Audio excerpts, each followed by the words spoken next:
Hello, and welcome back to another evening of shared stories and big ideas. Tonight, we're doing something a little different. Instead of diving into the lore of a fictional universe or walking through the history of some far-off place, we're going to talk about a cartoon, a very specific cartoon, one that most people either love or pretend they've outgrown. And I want to make a case tonight that this cartoon, this incredibly crude, vulgar, purposefully ugly little show, has been quietly running one of the most effective philosophy courses in modern history for almost 30 years, without most of its audience ever realizing it. I'm talking about South Park. Now I know. If you've seen even a handful of episodes, your first thought is probably something along the lines of, that show with the talking poo? That show where a kid dies every episode? That show where they made fun of literally everyone and everything? And yes, all of that is true. South Park has a talking Christmas poo named Mr. Hanky. A child named Kenny McCormick has died in nearly every episode across the first 5 seasons.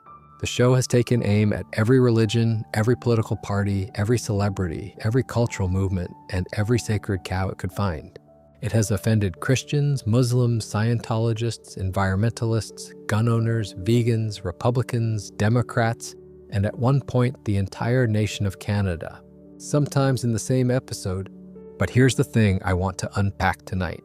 Underneath all of that, buried beneath the fart jokes and the shock value, South Park has spent 28 seasons exploring some of the deepest and most uncomfortable philosophical questions humans have ever asked. Questions about whether life has any meaning, whether God exists, whether democracy actually works, whether caring about anything at all is worth the trouble, whether the systems we trust, the economy, the government, organized religion, are real in any meaningful sense or just elaborate stories we've all agreed to believe. And the disturbing part, the part that I think is worth spending an evening talking about, is that millions of people absorb these ideas without ever really noticing. They laughed at the jokes. They quoted the catchphrases. They moved on with their lives. But the philosophy stuck. It seeped in, and whether you agree with the worldview South Park has been teaching or not, it's hard to deny that it shaped how an entire generation thinks about the world.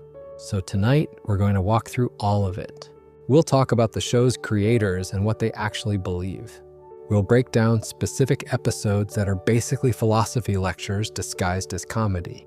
We'll talk about existentialism and a kid who can't stay dead. We'll talk about economics and a margarita blender. We'll talk about democracy and the choice between a giant douche and a turd sandwich. We'll talk about religion, about morality, about the problem of evil, about what happens when you teach millions of people that the smartest thing you can do is refuse to pick a side. There's a lot to cover, and I'll go at a nice pace so we can really sit with these ideas. If you enjoy this kind of thing, consider subscribing down below. But for now, get comfortable, settle in, and let's start with the 2 guys who built this whole thing. South Park was created by Trey Parker and Matt Stone. They met in a film class at the University of Colorado in the early 1990s, and they bonded almost immediately over a shared love of Monty Python. That detail matters more than you might think, because Monty Python is one of the earliest examples of a comedy group that used absurdist humor to make genuinely sharp philosophical points. The Spanish Inquisition sketch, the dead parrot, the meaning of life. Python taught a generation that comedy could be smart without being polite about it. And Parker and Stone took that lesson and ran with it as far as it would go. Their first creation together was a short animated film called Jesus Versus. Frosty, made in 1992 using paper cutout stop-motion animation, literally construction paper and a camera. It featured crude little characters that would eventually become Stan, Kyle, Kenny, and Cartman, and the plot was basically Jesus fighting a murderous snowman. They followed it up with another short called Jesus Versus Santa, which Fox Broadcasting actually took interest in. Fox wanted to develop a series, but there was a catch. They wanted Parker and Stone to get rid of Mr. Hanky the Christmas Poo, the talking piece of feces. Parker and Stone said no and walked away. They eventually landed at Comedy Central, which ordered 6 episodes, and the show premiered on August 13th, 1997. From the very beginning, the show was different. The animation was intentionally ugly. The characters were these little paper cutout figures with no arms and round heads. walking around a small mountain town in Colorado. The dialogue was profane in ways that television hadn't really seen before, and the humor was aimed squarely at adults, even though the main characters were 8-year-old kids. It was rated TVMA, one of the strongest content ratings on American television, and it attracted controversy almost immediately. But here's where it gets interesting. Parker and Stone weren't just trying to be shocking. They were trying to make a point. From the very first season, the show was built around a specific structural idea. Almost every episode ends with one of the boys, usually Stan or Kyle, delivering a short speech that begins with the phrase, "You know, I learned something today." And then they lay out the moral of the story. Sometimes it's sincere, sometimes it's clearly ironic, sometimes it's both at once. And that ambiguity, that refusal to fully commit to sincerity or irony, that's the show's philosophical fingerprint. It's the thing that makes South Park South Park. Parker is generally considered the creative engine of the two. He writes and directs most of the episodes, voices most of the major characters, and provides the creative vision. Stone handles more of the business and production side, though he's deeply involved in the writing as well. Together, they've described their political philosophy in a way that tells you everything you need to know. Parker once said, "I hate conservatives, but I really hate liberals." Stone has said similar things in various interviews over the years. They don't identify as Republican or Democrat. They've been called libertarians, though they've never fully embraced that label either. What they are, consistently and unapologetically, is skeptical. Skeptical of authority. Skeptical of certainty. Skeptical of anyone who claims to have all the answers.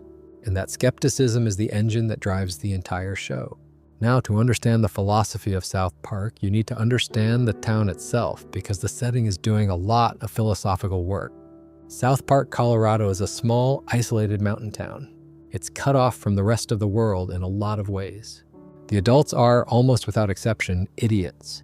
They panic constantly. They latch onto trends and movements with religious fervor and abandon them just as quickly.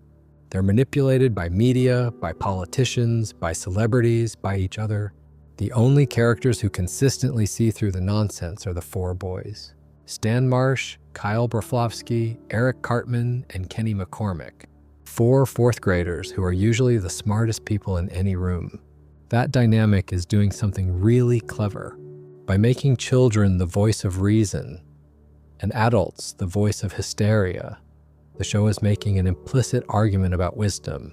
It's saying that common sense, genuine empathy, and the ability to see through performative behavior don't require education or experience.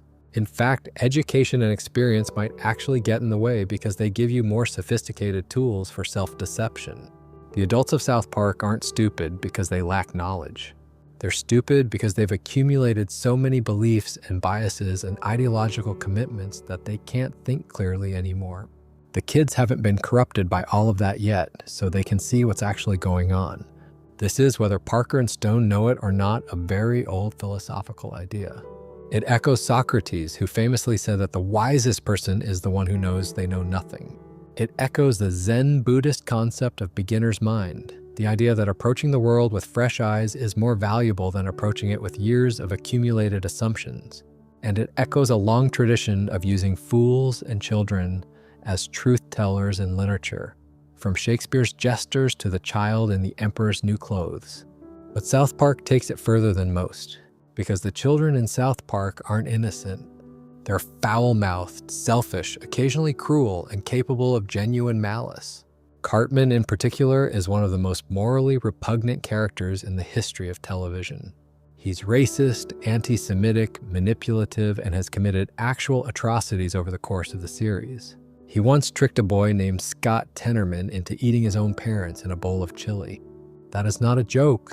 That is a real episode from season 5, so the show isn't romanticizing childhood. It's saying something darker, that even flawed, selfish, sometimes terrible people can see truth more clearly than the well-meaning adults around them, simply because they haven't yet learned how to dress up their ignorance in respectable clothing. Each of the 4 main characters represents a different philosophical orientation, though the show never spells this out explicitly. Stan Marsh is the everyman. He's the one who gets depressed, asks big questions, and usually ends up confused but trying to do the right thing. He's loosely based on Trey Parker himself. Kyle Broflovsky is the moralist. He has a strong sense of right and wrong, he fights for justice, and he gets frustrated when the world doesn't live up to his standards. He's loosely based on Matt Stone. Kenny McCormick is the silent sufferer, the one who dies and comes back and never complains about it, who lives in poverty and deals with things the other boys never have to face. And Eric Cartman is the ID. He's pure selfishness, pure appetite, pure manipulation. He represents everything the show thinks is wrong with people, but he's also the funniest character, which is itself a philosophical statement about the relationship between entertainment and morality. These four kids together form a kind of philosophical committee. When South Park tackles an issue, it usually plays out through their different perspectives. Stan sees the absurdity. Kyle argues for what's right. Cartman argues for what benefits Cartman. And Kenny either dies or says something nobody can hear through his parka. The show lets their perspectives clash and usually doesn't declare a winner. That's by design. And that brings us to the first major philosophical idea the show has been teaching for nearly 3 decades. The idea that everyone on every side of every issue is at least a little bit full of it. That certainty is suspicious. That the people who yell the loudest about their beliefs are usually the ones who understand them the least. And that the correct response to a world full of competing ideologies, each one claiming to have a monopoly on truth, might just be to take a step back, look at the whole ridiculous circus, and laugh. That sounds simple. It sounds obvious even. But as we'll see tonight, the implications of that idea go much, much deeper than you'd expect from a cartoon about kids in Colorado. And when you start tracing those implications through specific episodes, through specific philosophical frameworks, through almost 30 years of storytelling, you start to realize that South Park might be the most philosophically ambitious show in the history of American television. It just happens to also be a show where a kid gets crushed by a piano at least once a season. So with all of that as our foundation, let's start digging into the actual philosophy. And we'll begin with what might be the show's most fundamental and most controversial idea. The notion that picking a side, any side, on almost anything makes you a sucker. There's an episode from Season 8, Episode 8, that aired on October 13th, 2004, just a few weeks before the presidential election between George W. Bush and John Kerry.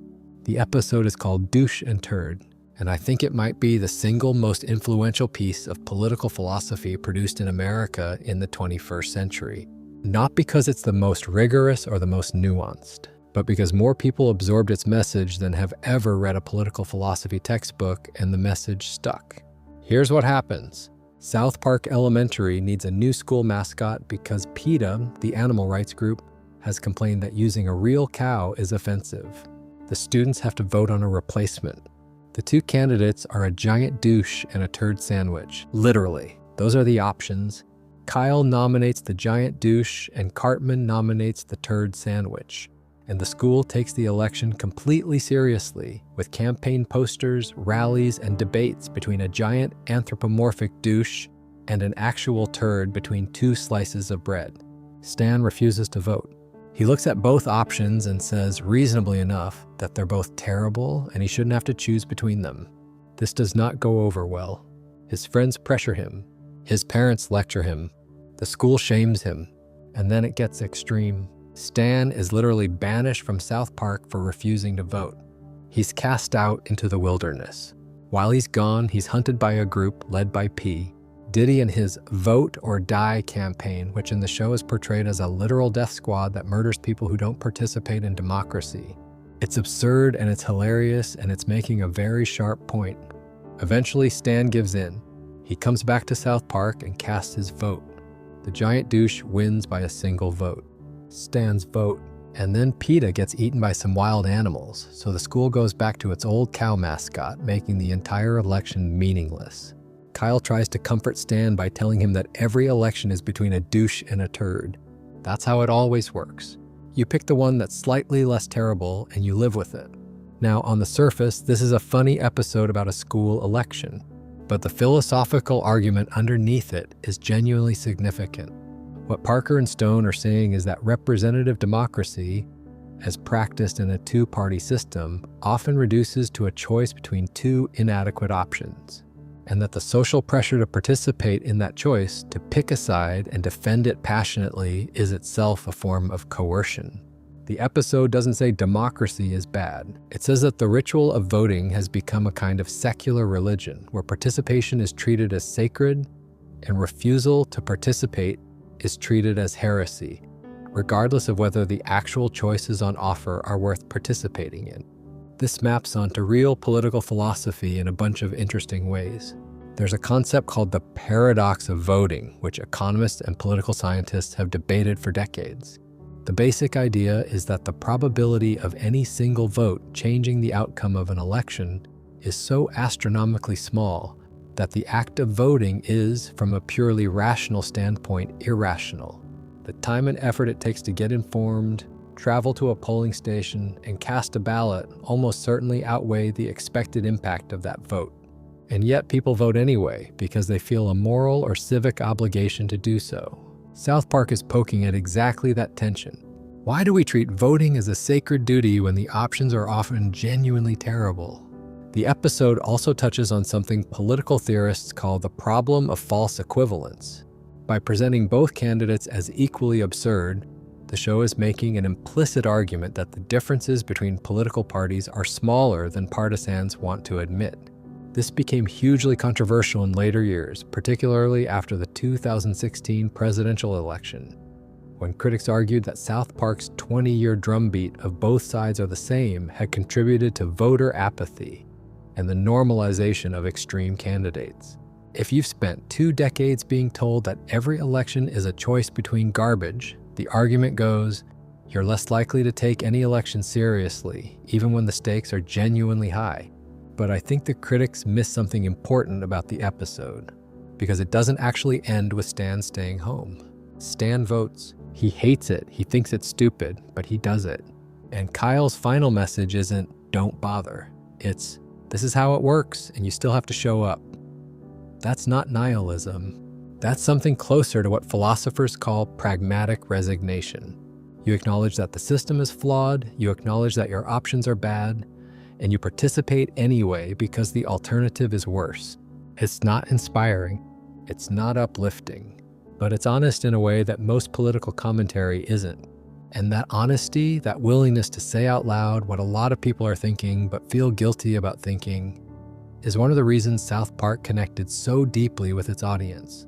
The show gave people permission to be skeptical without feeling like bad citizens. It said, yeah, the options are bad and it's okay to notice that. You should still vote, but you don't have to pretend you're excited about it. The douche and turd episode is probably the clearest example of the show's broader political philosophy, but it's not the only one. There's a pattern that runs through almost every politically themed episode across all 28 seasons. The pattern goes like this. A controversial real-world issue shows up in South Park. One group of characters takes an extreme position on one side. Another group takes an extreme position on the other side. Both groups are portrayed as ridiculous, hypocritical, or dangerous. And then the boys, usually Stan and Kyle, end up somewhere in the middle, confused and frustrated by the adults around them. Take the episode Smug Alert from season 10. South Park goes through a phase where everyone starts driving hybrid cars. Kyle's dad, Gerald, becomes so self-righteous about his Prius that the family moves to San Francisco to be around other like-minded people. The problem is that all the hybrid drivers are producing a different kind of pollution. Literally. The show invents a phenomenon called smug, which is a toxic cloud produced by self-satisfied people who love the smell of their own farts. San Francisco is buried under a smug cloud so thick it threatens to destroy the city. Meanwhile, the people left in South Park who don't drive hybrids are portrayed as stubborn and reactionary, refusing to acknowledge that environmental concerns have any validity at all. Both sides are wrong. The environmentalists are wrong because they care more about feeling virtuous than actually helping the environment. The anti-environmentalists are wrong because they're too stubborn to admit that maybe burning fossil fuels has consequences. The correct answer, which the show never states explicitly but strongly implies, is somewhere in between. Drive a fuel-efficient car if you want, but don't be a jerk about it. This pattern repeats constantly. In the episode about immigration called Goobacks, Time travelers from a dystopian future come to South Park and start taking jobs for almost no pay. Half the town wants to build a wall and keep them out. The other half says they should be welcomed unconditionally. Both sides end up in absurd extremes, and the conclusion, delivered by the boys as always, is something like, can we maybe have a reasonable conversation about this without everyone losing their minds? In the episode about guns, the show managed to offend both gun control advocates and gun rights supporters by portraying both positions as performative and silly. In the episodes about transgender issues, about race, about income inequality, about censorship, the same structure plays out. Two extremes, both mocked, with the boys looking on in bewilderment. Now here's where this gets philosophically interesting, because this isn't just comedy. It's a consistent philosophical position, and it has a name. Several names, actually, depending on which philosopher you ask. Some academics have called South Park a libertarian manifesto. There's an entire book about this called The Libertarian Lessons of South Park by Brandon Simpson. The argument is that the show consistently advocates for individual freedom, personal responsibility, and skepticism of government intervention. And there's evidence for this reading. The show mocks government agencies relentlessly. It portrays regulations as bumbling and counterproductive. It celebrates individual initiative and punishes characters who try to impose their values on others. But other academics push back on the libertarian reading. They point out that the show also mocks corporations, mocks wealthy people, and occasionally comes down firmly on the side of collective action. A more accurate label might be what some critics have called South Park's radical centrism, or its anti-ideological stance. The show isn't pro-libertarian or pro-anything. It's anti-certainty. It's against the act of being too committed to any single political framework. Because in the show's worldview, that commitment always leads to hypocrisy and blindness. An essay in the academic collection South Park and Philosophy, published by Open Court in 2007, frames the show through Kantian ethics and argues that its satire functions as a form of moral testing. By showing the absurd conclusions of every ideological position, the show forces viewers to examine their own beliefs and ask whether those beliefs would survive being taken to their logical extreme. If your position looks ridiculous when a cartoon character acts it out, maybe the position itself deserves another look. There's something genuinely useful about this approach. We live in a world where most media, social media especially, rewards commitment and punishes ambiguity. If you're not passionately for something, you're assumed to be against it. Nuance gets eaten alive online, and South Park, for all its crudeness, has been one of the few consistent voices saying, wait a minute, what if the people yelling the loudest are the ones who understand the least? What if the most honest thing you can say about a complicated issue is I don't know? But there's a dark side to this philosophy too, and I want to be fair about it. Because when you spend 28 years telling people that every side of every debate is full of it, you risk creating a culture of ironic detachment. A culture where caring about things is uncool, where sincerity is weakness, where the smartest person in the room is the one who refuses to commit to anything. The critic Lindsay Ellis made this point in an essay that got a lot of attention. She argued that Parker and Stone spent the entire 2000s explaining that things were fine actually, both sides bad, and that this message contributed to a broader cultural apathy, particularly among young men, that made it harder to mobilize political action when it was genuinely needed. The Washington Post published a piece in 2018 with the headline, How South Park Became the Ultimate Both Sides Show. The argument was that the show's relentless even-handedness had become a kind of intellectual laziness, a way to seem clever without actually engaging with the substance of any issue. And I think there's truth in that critique. I do. If your default response to every social problem is everyone's an idiot, you're not really saying anything.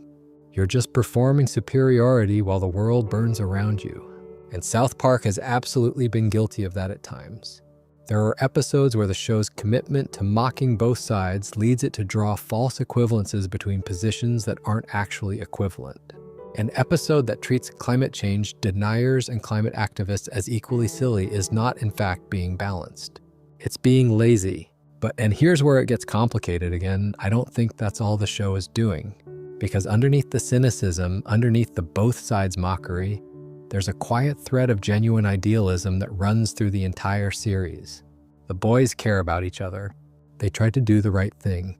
They get angry when people are being cruel or dishonest. Stan and Kyle in particular spend most of the series trying to fix things, even when the adults around them keep making everything worse. The show's worldview isn't nothing matters. It's closer to everything is broken, most people are fools, and you should try to be decent anyway. That's not nihilism. That's something much more interesting. And it gets even more interesting when the show turns its attention away from politics and towards something bigger, something that has occupied philosophers for thousands of years. The question of God, the nature of faith, and whether the systems we've built to make sense of the universe are helping us or keeping us trapped. So let's talk about that. Because South Park's treatment of religion might be the most ambitious thing the show has ever attempted. And it leads us to one of the greatest single episodes of television ever produced, which is somehow about a margarita blender. South Park's relationship with religion is complicated in the best possible way. The show doesn't just mock religion, although it certainly does that. It interrogates the entire concept of belief. What does it mean to have faith in something you can't see, can't prove, and can't fully understand? Is that foolish? Is it necessary? Is it both? And are there other things in our lives that we treat with the same kind of faith without ever calling it religion? Let's start with how the show handles actual religions, because it's important to understand the range before we get to the deeper stuff. South Park has satirized Christianity more than any other religion, which makes sense given that it's the dominant religion in the United States. Jesus Christ is a recurring character on the show. He lives in South Park, he has his own public access cable show called Jesus and Pals, and he's generally portrayed as a well-meaning but ineffective figure who can't perform impressive miracles and keeps getting upstaged by flashier personalities. In one of the earlier episodes, he literally gets into a fist fight with Santa Claus over whether Christmas should be about religion or presents. It's crude and it's funny, and it's also making a real point about the commercialization of religious holidays. Mormonism gets one of the show's most memorable treatments in the season 7 episode all about Mormons. A new family, the Harrisons, moves to South Park. They're Mormon, they're incredibly nice, and they invite Stan over for family night. Stan is suspicious at first, but genuinely likes the family. Then the episode starts digging into the history of Mormonism, and things get uncomfortable. The show dramatizes the story of Joseph Smith finding the golden plates, translating them with magic seer stones, losing the original translation when Martin Harris misplaced it, and then retranslating from a supposedly different set of plates. Throughout this entire retelling, an upbeat musical sting plays in the background, with voices cheerfully singing, "Dum dum dum dum dum." The episode is pretty blunt about its opinion of the founding mythology, but then comes the twist. At the end of the episode, Gary Harrison, the Mormon kid, confronts Stan and the other boys. He acknowledges that the founding stories might sound absurd. He doesn't try to defend them on factual grounds. Instead, he says something that completely reframes the conversation. He tells them that his family is happy, they love each other, they treat people well, and their faith gives them a framework for living good lives. He asks whether that's really so terrible, and then he walks away. And Cartman, of all people, watches him go and says, "Damn, that kid is cool, huh?" That moment is doing something really sophisticated philosophically. It's engaging with a school of thought called pragmatism, which was developed by American philosophers like William James in the late 1800s. James argued that the truth of a belief isn't just about whether it corresponds to objective reality. It's also about whether the belief works, whether it produces good outcomes, whether it helps people live meaningful, ethical lives. By that standard, Mormonism might be dumb, dumb, dumb, dumb, dumb in terms of its founding mythology. But if it produces kind, functional, happy families, does the mythology even matter? South Park doesn't fully endorse this view, but it doesn't dismiss it either. The episode ends on a genuinely ambiguous note. You're left thinking about whether factual truth is the only kind of truth that matters. And that's a question philosophers have been wrestling with for centuries. The show does something similar with Scientology in the famous Trapped in the Closet episode, though with much less sympathy. and it takes on Catholicism, Islam, Judaism, Buddhism, and basically every other major world religion at various points. But the really interesting religious episode, the one that I think represents the peak of the show's philosophical ambition, isn't about any religion at all. It's about the economy, and it's called Margaritaville. Margaritaville is the third episode of season 13. It aired on March 25th, 2009, right in the middle of the global financial crisis. The housing bubble had burst. Banks were failing. People were losing their homes, their jobs, their retirement savings. The entire country was in a state of economic panic. And Parker and Stone looked at all of that and thought, you know what this reminds us of? Church. Here's how the episode plays out. Stan deposits his $100 savings bond at the bank. The teller takes his money, explains that he'll invest it in a money market mutual fund, and then immediately says, and it's gone. The money has vanished. Stan is angry, but the teller asks him to step aside for customers who actually have money. The teller does this to 2 more people. Their money also instantly vanishes. At dinner, Stan's dad, Randy, explains that the economy is failing because people have been spending money on stupid things they can't afford.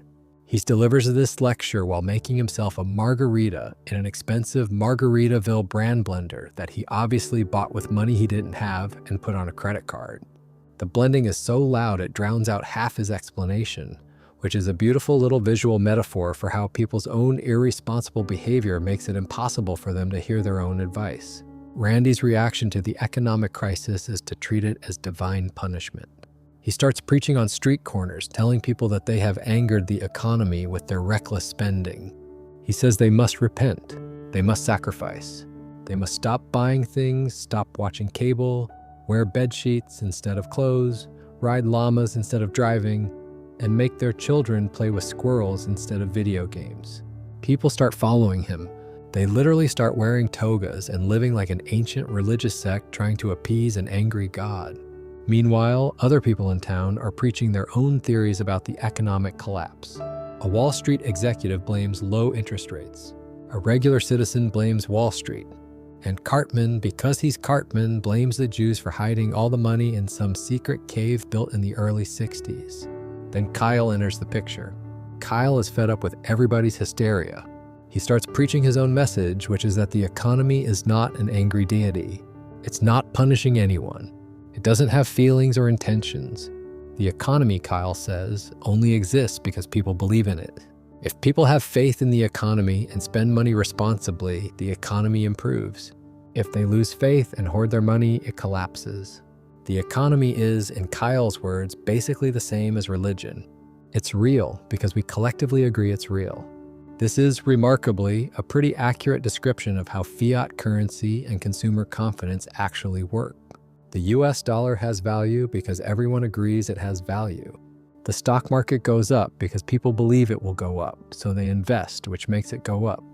The economy is, to a significant degree, a shared hallucination, a story we all tell each other and agree to treat as real, which means it functions exactly like faith. The episode makes this parallel explicit by framing Kyle as a Christ figure. He gathers followers. He has a dinner with his friends that is staged to look exactly like Leonardo da Vinci's painting of the Last Supper, with Kyle in the position of Jesus and Cartman sitting exactly where Judas sits. Kyle's message is that people need to have faith in the economy and spend again, and to prove his point, he applies for a no-limit American Express Platinum card and uses it to pay off everyone's debts in South Park. His mother begs him not to do it because he'll be paying it off for the rest of his life. Kyle agrees but says he has to do it anyway. Cartman plays the role of Judas perfectly. He doesn't care about Kyle's message or the economy. He just wants a copy of Grand Theft Auto Chinatown Wars. So he tells Randy and his followers where to find Kyle, betraying him for the equivalent of 30 pieces of silver. While all of this is happening, Stan is on his own journey that satirizes the financial system itself. He's trying to return his dad's Margaritaville blender. The store won't take it back because it was bought on credit. He gets sent to the finance company. The finance company says the debt was sold to someone else. That person sends him to Wall Street. Wall Street sends him to the Treasury Department. Each person he talks to listens to his increasingly convoluted story and says, yeah, that makes sense, which is darkly funny because none of it makes sense. When Stan finally reaches the Treasury Department, he asks to see how they make their economic decisions. He follows the officials inside and discovers that their method for deciding whether to bail out banks, let them fail, or take some other action is to cut the head off a chicken and watch it run around on a giant board game until it collapses on one of the options. The chicken lands on bailout. The officials nod seriously and proceed. Stan stares at this for a long moment, throws the Margaritaville blender onto the board, and walks out. The episode ends with the economy recovering. Shops reopen. People start buying things again. Randy goes out and buys a new Margaritaville blender, this one with a salsa dispenser that he describes in a way that makes it obviously pointless. And the news credits President Barack Obama for saving the economy, leaving Kyle, who actually sacrificed himself to pay off everyone's debts, completely ignored. Parker and Stone won an Emmy for this episode, the Outstanding Animated Program Award, and they deserved it because Margaritaville is doing something that very few pieces of popular culture have ever pulled off. It's explaining a genuinely complex economic and philosophical idea, the idea that economic systems are faith-based constructs using comedy, religious allegory, and a blender. And it's doing it in a way that actual economists praise for its accuracy. Matt Stone's father is an economist, and he helped write the financial dialogue for the episode. The details about mortgage-backed securities, credit default swaps, and treasury bailout procedures are all basically correct, just exaggerated for comedy. The headless chicken is a joke, obviously, but the underlying point that nobody at the top of the financial system truly understands how it works, and that major economic decisions involve a lot more guesswork than anyone wants to admit, is a point that actual financial regulators have made in congressional testimony. The philosophy here goes deeper than economics, though. What Margaritaville is really arguing is that all human systems, economic, religious, political, are fundamentally acts of collective faith. They work because we believe in them. They collapse when we stop. Money has value because we agree it does. Laws have authority because we accept that they do. Religious commandments guide behavior because people choose to follow them. Strip away the belief, and you're left with pieces of paper, words on a page, and buildings full of people going through the motions. This is a deeply unsettling idea if you sit with it long enough, because it means that everything we think of as solid and permanent, the institutions we trust, the rules we follow, the values we hold, is actually quite fragile. It all depends on a collective agreement that could, in theory, dissolve at any moment. South Park doesn't offer a solution to this. It doesn't say we should tear everything down or that we should blindly prop everything up. It just points at the fragility and says, look, do you see this? Do you see how thin the ice is? Because most people don't. Most people go through their entire lives treating the economy, the government, and the church as things that exist independently of human belief. And South Park says, no, they don't. They exist because you believe they exist. And that's both beautiful and terrifying. Parker said in an interview about this episode that the whole idea came from a conversation he and Stone kept having about how the economy is like religion. He said, if you have faith, it exists, and if you don't, it doesn't. They had been wanting to make an episode about economics for a long time, but couldn't figure out the angle. Once they realized the religious parallel, everything clicked. The script was still incredibly difficult to write. They finished it the night before it aired, which is late even by South Park's famously insane production schedule. That production speed, by the way, is worth pausing on for a moment. South Park episodes are written, animated, voiced, and delivered to Comedy Central in approximately 6 days. Most animated shows take months. The Simpsons takes about 8 to 9 months per episode. South Park does it in under a week, and they've maintained this schedule for 28 seasons. That means the show can respond to current events almost in real time. When Margaritaville aired in March of 2009, the financial crisis was still unfolding. The episode wasn't commenting on something that had happened years ago. It was commenting on something that was happening right then. That immediacy gives the show's philosophy a rawness and urgency that more carefully produced shows can't match. And that rawness is important. Because philosophy, at its best, isn't a polished lecture delivered from a podium. It's a conversation that happens in the middle of life, While things are messy and confusing and scary, it's the question you ask it to in the morning when you can't sleep. It's the argument you have with your friend at a bar. It's the realization that hits you while you're standing in line at the grocery store, wondering why a piece of paper in your wallet can be exchanged for food. South Park, for all its crudeness, captures that feeling better than almost any other show. It does philosophy the way philosophy actually happens, which is to say, badly, imperfectly, and in the middle of a bunch of other stuff going on. So far, we've talked about politics and religion and economics, but South Park goes somewhere even darker than any of those places, somewhere that philosophers have been fascinated and disturbed by for centuries. And to get there, we need to talk about a boy in an orange parka who cannot stop dying. Kenny McCormick is the poorest kid in South Park. His family lives in a rundown house. His parents are alcoholics. His parka is pulled so tight around his face that almost nothing he says is intelligible to the audience, though the other characters seem to understand him just fine. He is, by almost every measure, the most marginalized of the four main characters, and he dies constantly. In the first 5 seasons of South Park, Kenny died in nearly every single episode.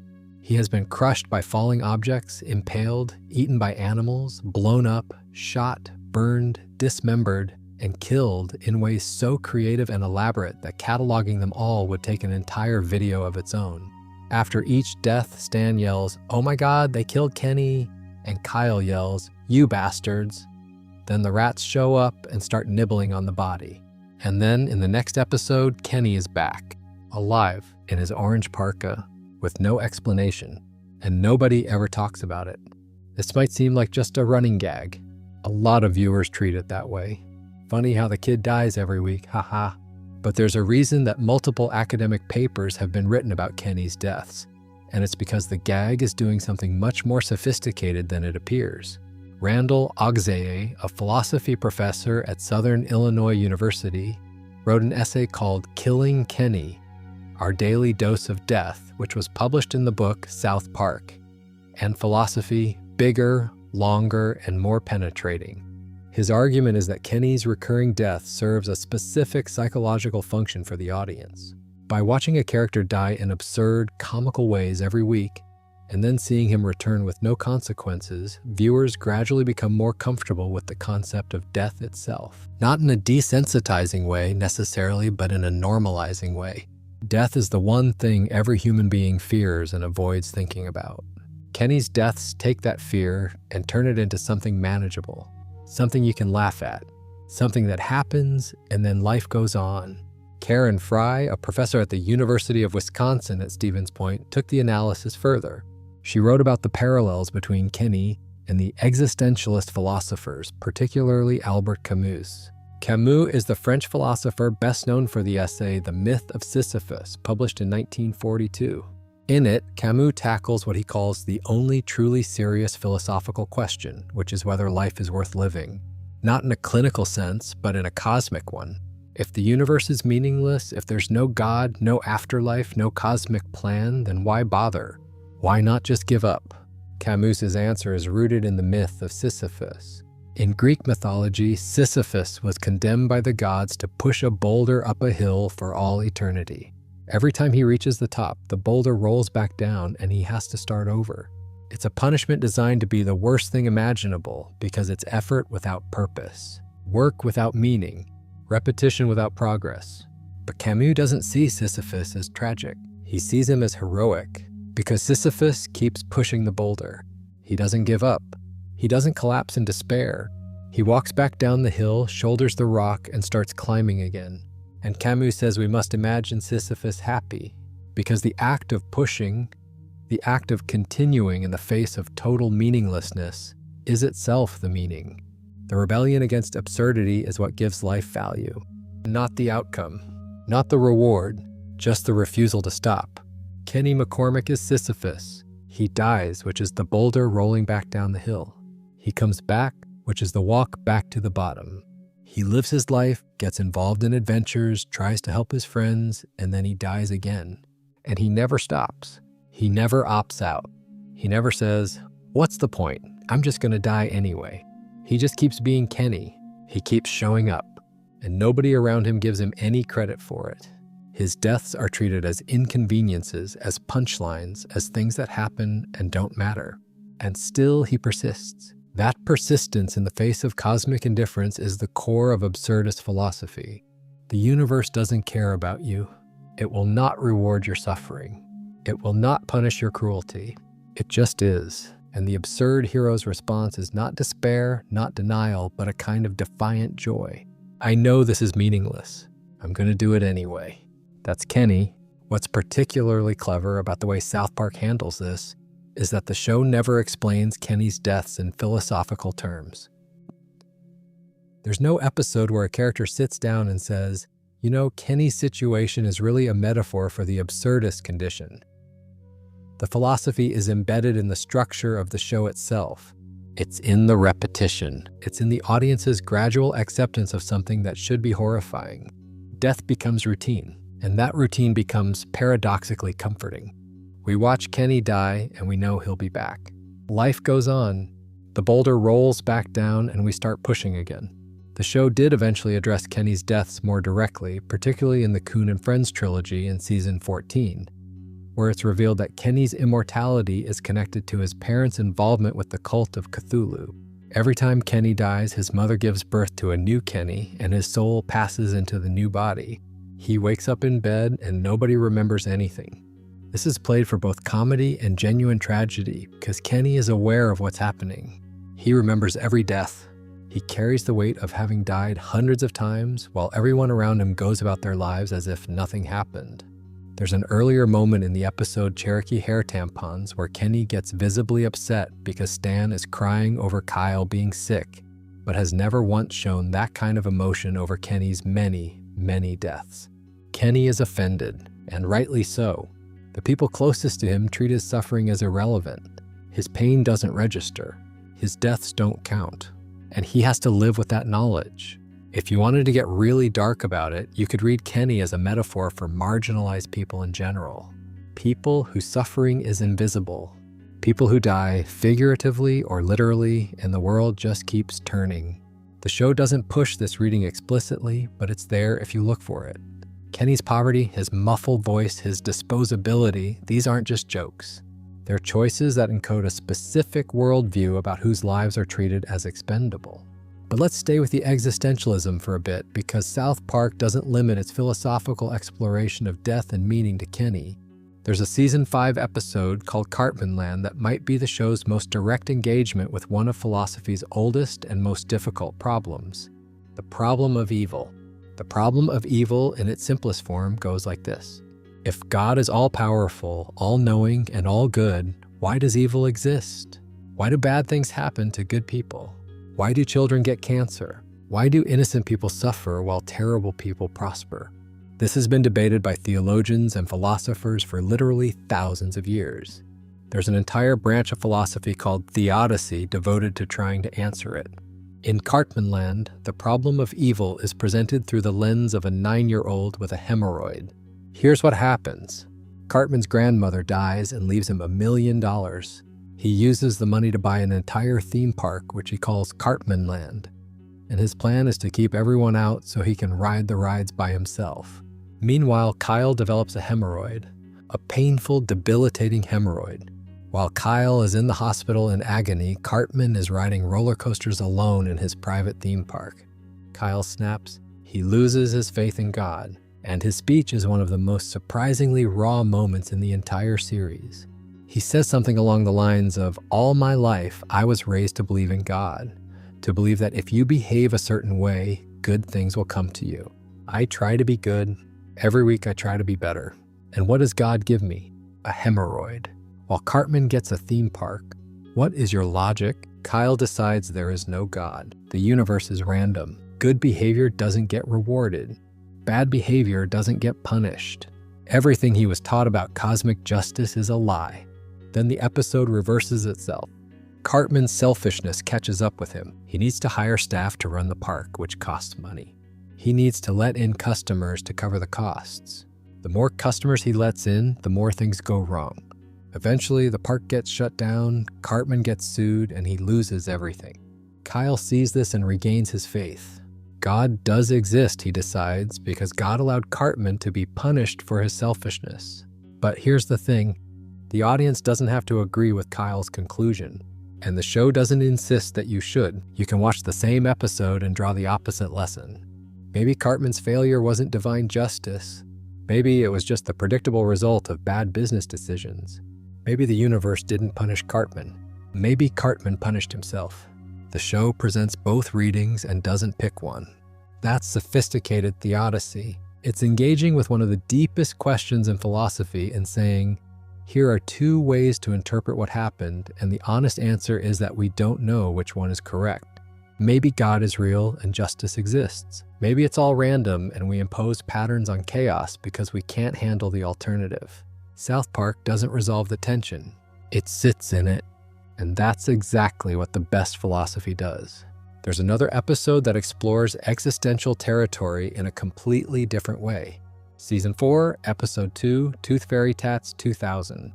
In this one, Kyle discovers that his parents have been lying to him about the Tooth Fairy.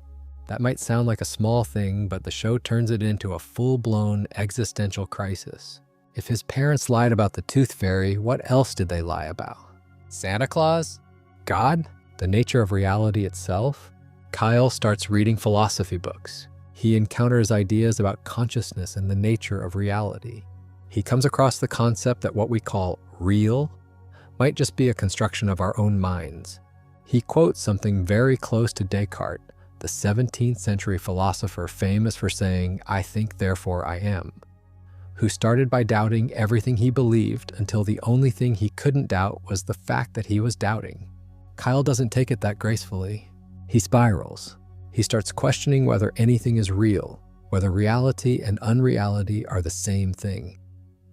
And eventually he realizes, or believes he realizes, that he controls his entire reality with his mind. This causes him to literally dematerialize. He starts disappearing. His friends have to pull him back to reality by grounding him in the physical world. It's a comedy episode. It's played for laughs. But it's also a 10-year-old having a genuine Cartesian crisis, which is the term philosophers use for the experience of doubting reality so thoroughly that you can no longer function. And the resolution isn't that Kyle finds the answers. It's that he learns to stop asking the questions, at least for now, and just live his life. Which is ironically another very existentialist conclusion. Sometimes the healthiest response to unanswerable questions is to put them down and go play in the snow. A fruit fly gene was named Kenny by a researcher at the University of Strasbourg. Sophie Ruchman discovered a mutated gene that causes adult fruit flies to die within 2 days of being infected with certain bacteria, and she named it after South Park's most frequently deceased character, which means Kenny McCormick has a literal scientific legacy. His name is attached to a gene about mortality. I think that's one of the best things I've ever learned. A cartoon character who dies for laughs is now permanently embedded in the language of genetics.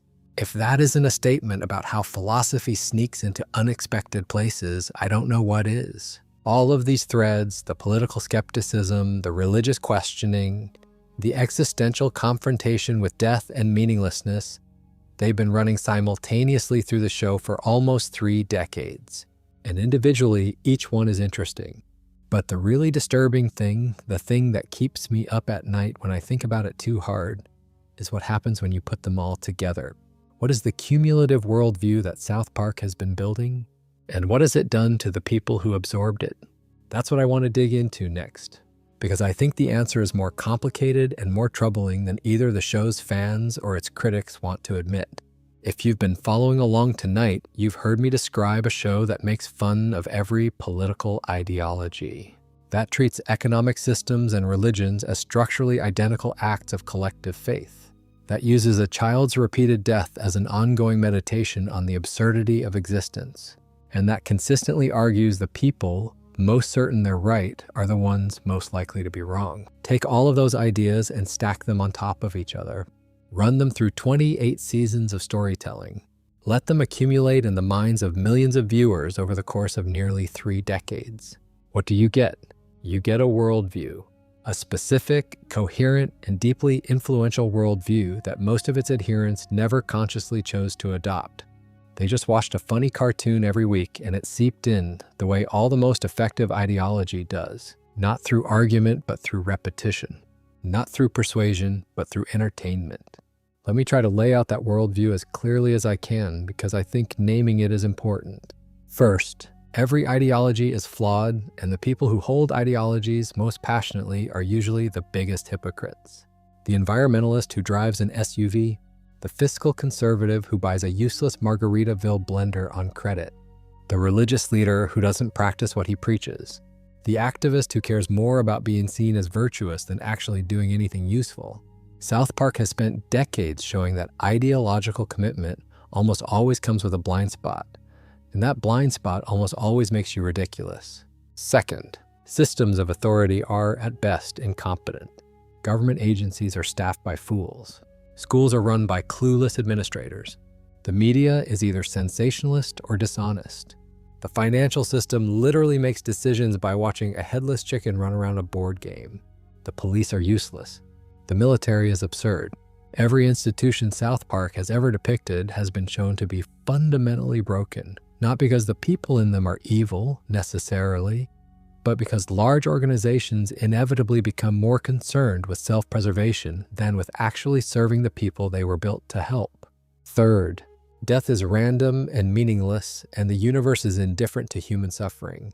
Kenny dies. Nobody cares. Life goes on. Bad things happen to good people, and good things happen to bad people, and there's no cosmic scorecard keeping track. You can be the nicest, most moral person in the world and still get a hemorrhoid while Cartman gets a theme park. That's just how it works. Fourth, the only truly foolish thing is being certain you're right.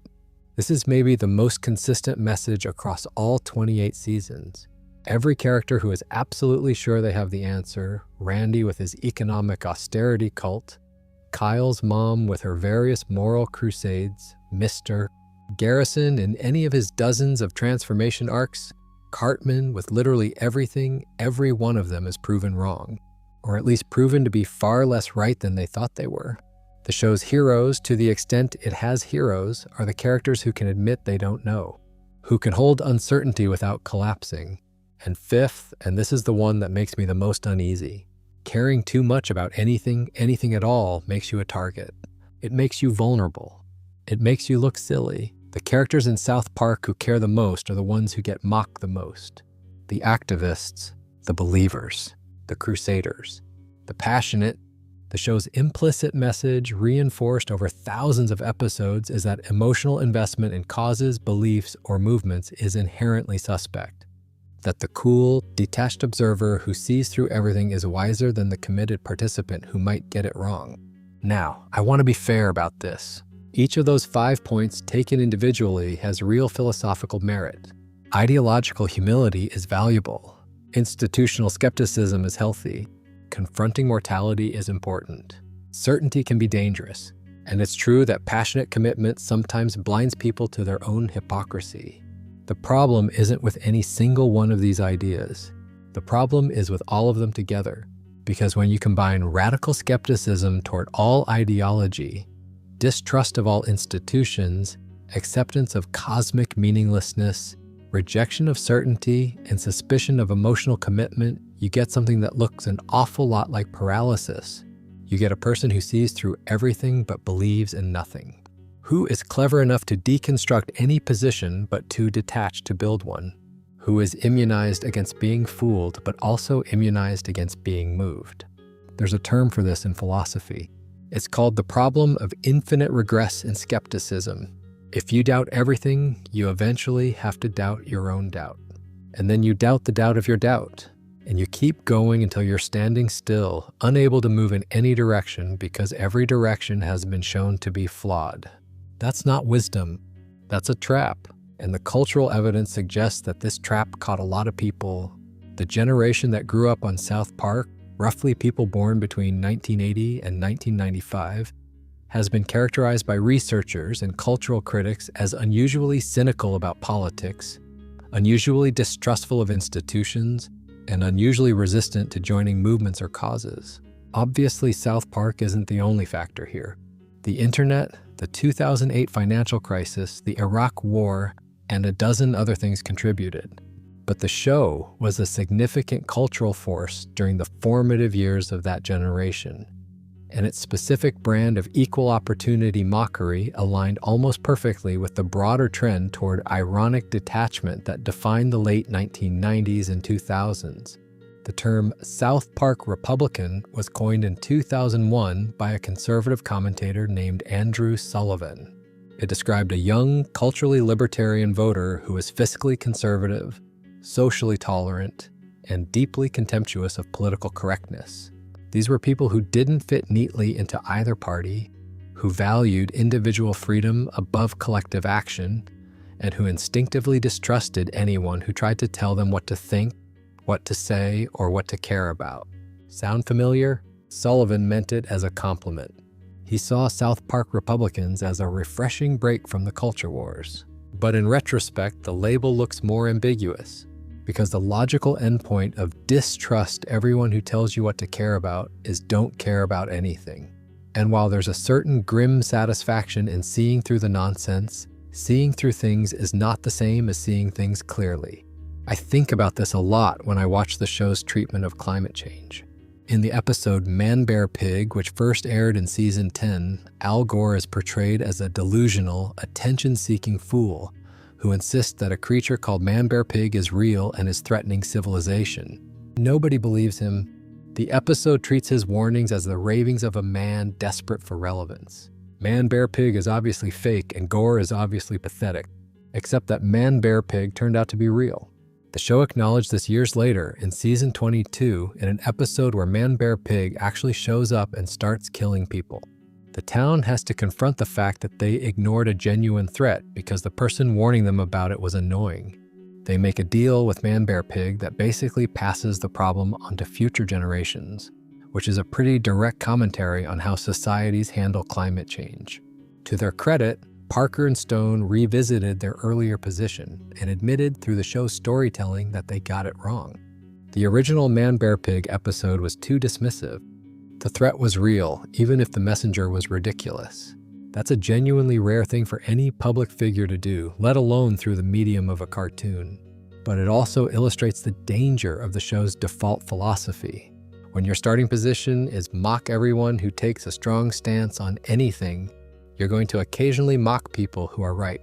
And if your audience has internalized the habit of mocking strong stances, they might ignore real warnings because the act of warning has been coded as uncool. This is what the critics mean when they talk about South Park's corrosive influence. They're not saying the show made people conservative or liberal or libertarian. They're saying it made people allergic to sincerity, allergic to earnestness, allergic to the vulnerability that comes with actually believing in something and working toward it. Knowing you might be wrong, knowing you might look foolish, but doing it anyway because you think it matters. Which is ironic, because that willingness to persist in the face of potential failure and ridicule is exactly what absurdist philosophy, the philosophy the show embodies through Kenny McCormick, says you should do. The absurd hero keeps pushing the boulder up the hill precisely because it might be meaningless. That's the whole point. You do it anyway. You care anyway. You fight anyway. South Park at its best understands this. The boys care. They try to fix things. They show up even when the adults around them are failing spectacularly. The show's emotional core is not apathy, it's frustration. Frustration that the world is so hard to fix. Frustration that good intentions so often lead to bad outcomes. Frustration that the people in charge rarely deserve the power they wield. But at its worst, the show mistakes that frustration for an answer. It says, look how broken everything is, and then sits back and watches the audience nod in agreement without offering a next step. It's very good at diagnosing problems and very reluctant to prescribe solutions. And while that restraint is philosophically honest, because honesty sometimes means admitting you don't have the answer, it can also be philosophically lazy because the hardest part of philosophy isn't identifying what's wrong. It's figuring out what to do about it. I don't want to be too harsh here because I genuinely think South Park is one of the most important cultural artifacts of the last 30 years. It has made more people think about philosophy, about politics, about religion, about death, about the nature of belief than any academic paper or best-selling nonfiction book. It has reached people who would never crack open a Camus essay or attend a lecture on pragmatism. And it has done this while being extremely, consistently, genuinely funny. That matters. Comedy is one of the most effective vehicles for ideas precisely because it disarms the listener. You can't be defensive about an idea if you're laughing at it. But I also think it's worth asking, now that we're nearly 30 years in, what the net effect has been. Has South Park made us wiser? Or has it just made us more comfortable with our own confusion? Has it taught us to think critically? Or has it taught us to mistake cynicism for critical thinking? These are real questions, and I don't think they have easy answers. What I do think is that the philosophy of South Park is at its most valuable when it's understood as a starting point, not a destination. Skepticism toward ideology is useful if it leads you to think more carefully about what you actually believe. Distrust of institutions is healthy if it motivates you to demand better from the people in charge. Confronting death and meaninglessness is important if it helps you figure out what makes life worth living for you. And the habit of laughing at things, including things that are sacred, including things that are serious, is valuable if it keeps you from taking yourself so seriously that you become the very thing the show is making fun of. The danger is when skepticism becomes an end in itself, when everyone's an idiot becomes a substitute for figuring out what you think, when the refusal to pick a side becomes a permanent stance rather than a temporary position you hold while you're working things out. South Park gives you the tools to take apart any argument. It teaches you to spot hypocrisy, identify logical fallacies, and see through performative behavior. Those are genuinely useful skills. But it doesn't teach you how to build something once you've taken everything apart. And that, I think, is the disturbing part. Not that the show is wrong about what it criticizes. It's usually right. The disturbing part is that being right about what's broken doesn't by itself fix anything. So where does that leave us? With a cartoon that is simultaneously one of the most insightful and one of the most potentially damaging pieces of media ever created. A show that has done more to popularize philosophical thinking than any university course, and that may also have contributed to a generation's reluctance to engage in the messy, imperfect, often ridiculous business of actually trying to make the world better. That tension is itself very South Park, because the show would absolutely mock anyone who took its influence too seriously. It's just a cartoon, Parker and Stone would say. Don't read too much into it. But of course, that's exactly what the show has been telling people to say about everything. Don't take it too seriously. Don't care too much. Stay detached. Keep laughing. And maybe that's the final philosophical lesson hiding in plain sight. The show that teaches you not to take anything seriously is itself a thing that should be taken seriously. The show that warns you about the danger of certainty is quite certain about its warnings. The show that mocks ideology has its own ideology, just one that doesn't want to be called that. It's turtles all the way down, as the old philosophical joke goes. And tonight, we're going to keep going. Because there's a layer to this that I haven't talked about yet, and it has to do with the actual craft of the show. The way it's structured, the way it tells stories. Because South Park doesn't just make philosophical arguments through its content. It makes them through its form. And understanding that form gives you a completely different perspective on everything we have discussed so far. Trey Parker has given a number of interviews and talks over the years where he describes the single most important rule in South Park's writing process. He calls it the but therefore rule, and once you understand it, you can never watch the show the same way again. The rule is simple. In most television writing, and in most storytelling in general, scenes and events are connected by the words, and then. This happened, and then this happened, and then this happened, and then this happened. A character goes to the store, and then they meet a friend, and then they go to lunch, and then something bad happens. Each event follows the last in a straight line. There's no friction, no surprise, no tension, just sequence. Parker says that in South Park, every single beat must be connected by either but or therefore. Something happens, but something else complicates it.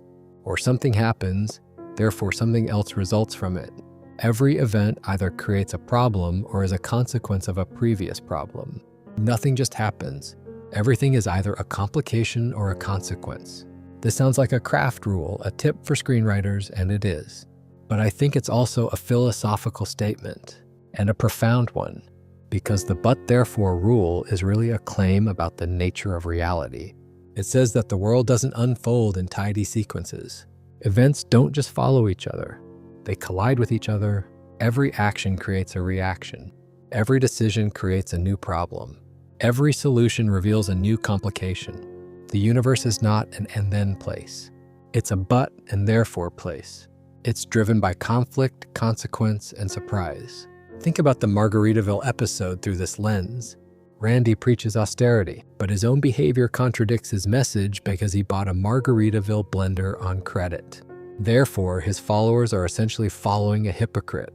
But Kyle starts preaching the opposite message, that faith in spending will save the economy. Therefore, people start listening to Kyle instead. But Cartman doesn't care about any of this and just wants a video game, therefore he betrays Kyle to Randy's group. But Kyle goes ahead and pays off everyone's debts anyway, which should make him a hero, but instead the news credits Obama. Therefore, the whole cycle of misplaced faith and missed attribution starts over again. Every beat in that episode is driven by a but or a therefore.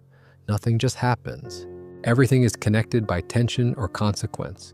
And the result is a story that feels alive, unpredictable, and meaningful, even though it's about a blender and some kids in Colorado.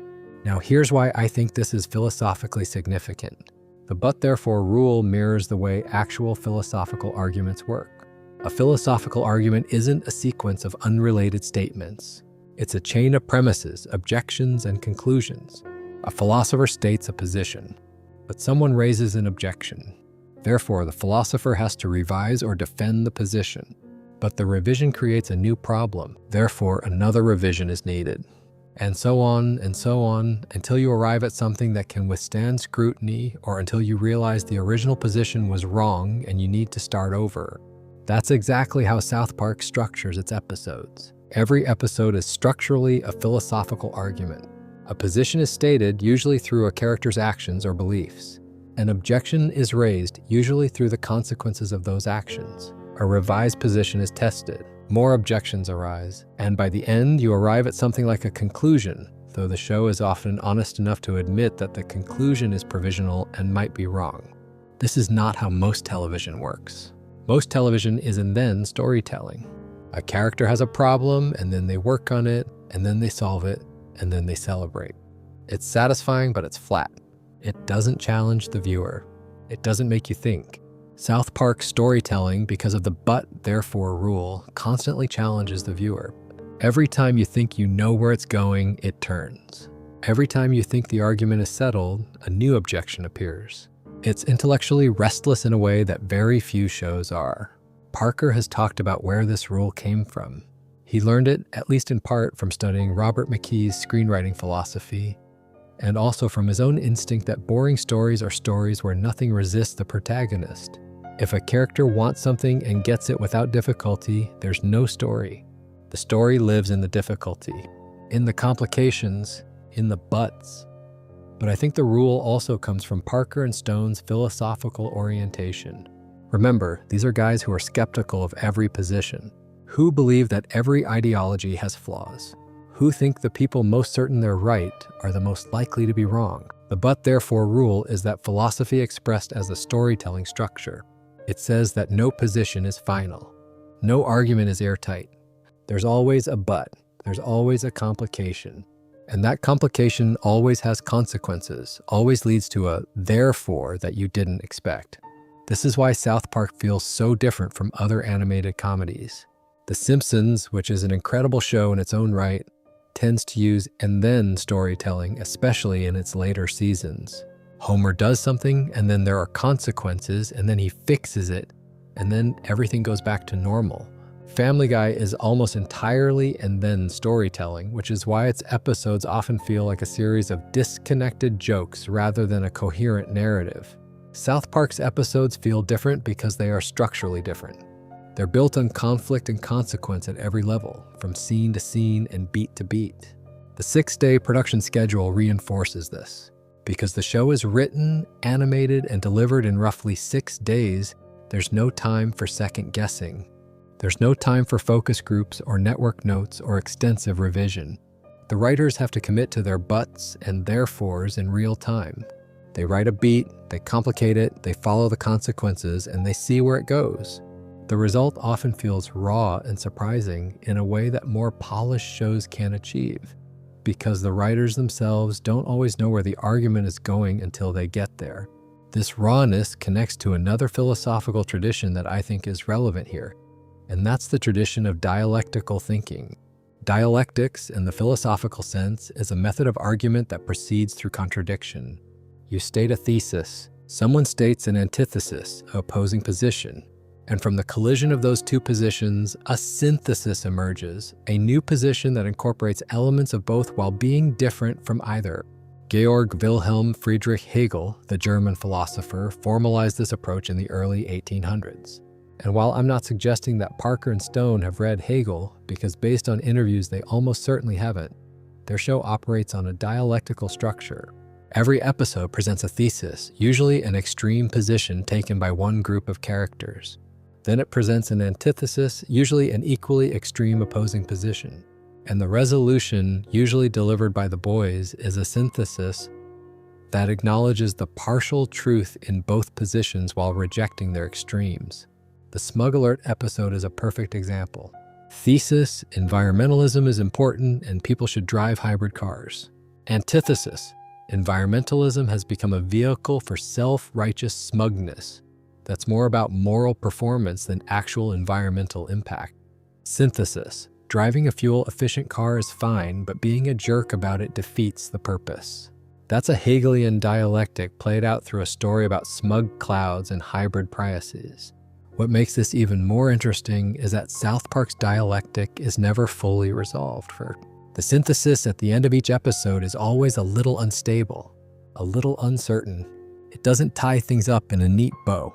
The boys deliver their "I learned something today" speech, but the speech often has a qualifier, an acknowledgement that the answer isn't perfect, a hedge, and then the credits roll, and you're left sitting with an idea that's still a little unfinished. That's how philosophy actually works, by the way. There are no final answers in philosophy. Every conclusion is just a new starting point for the next argument. Every synthesis becomes the thesis of the next dialectic. It never ends. The conversation keeps going. And South Park, through its structure, captures that endless, iterative quality of philosophical thinking better than almost any other popular medium. Even the animation style contributes to the philosophy. And I know that sounds like a stretch, but hear me out. The crude, paper cutout aesthetic of South Park is a deliberate choice. Parker and Stone have the technology and the budget to make the show look much more polished.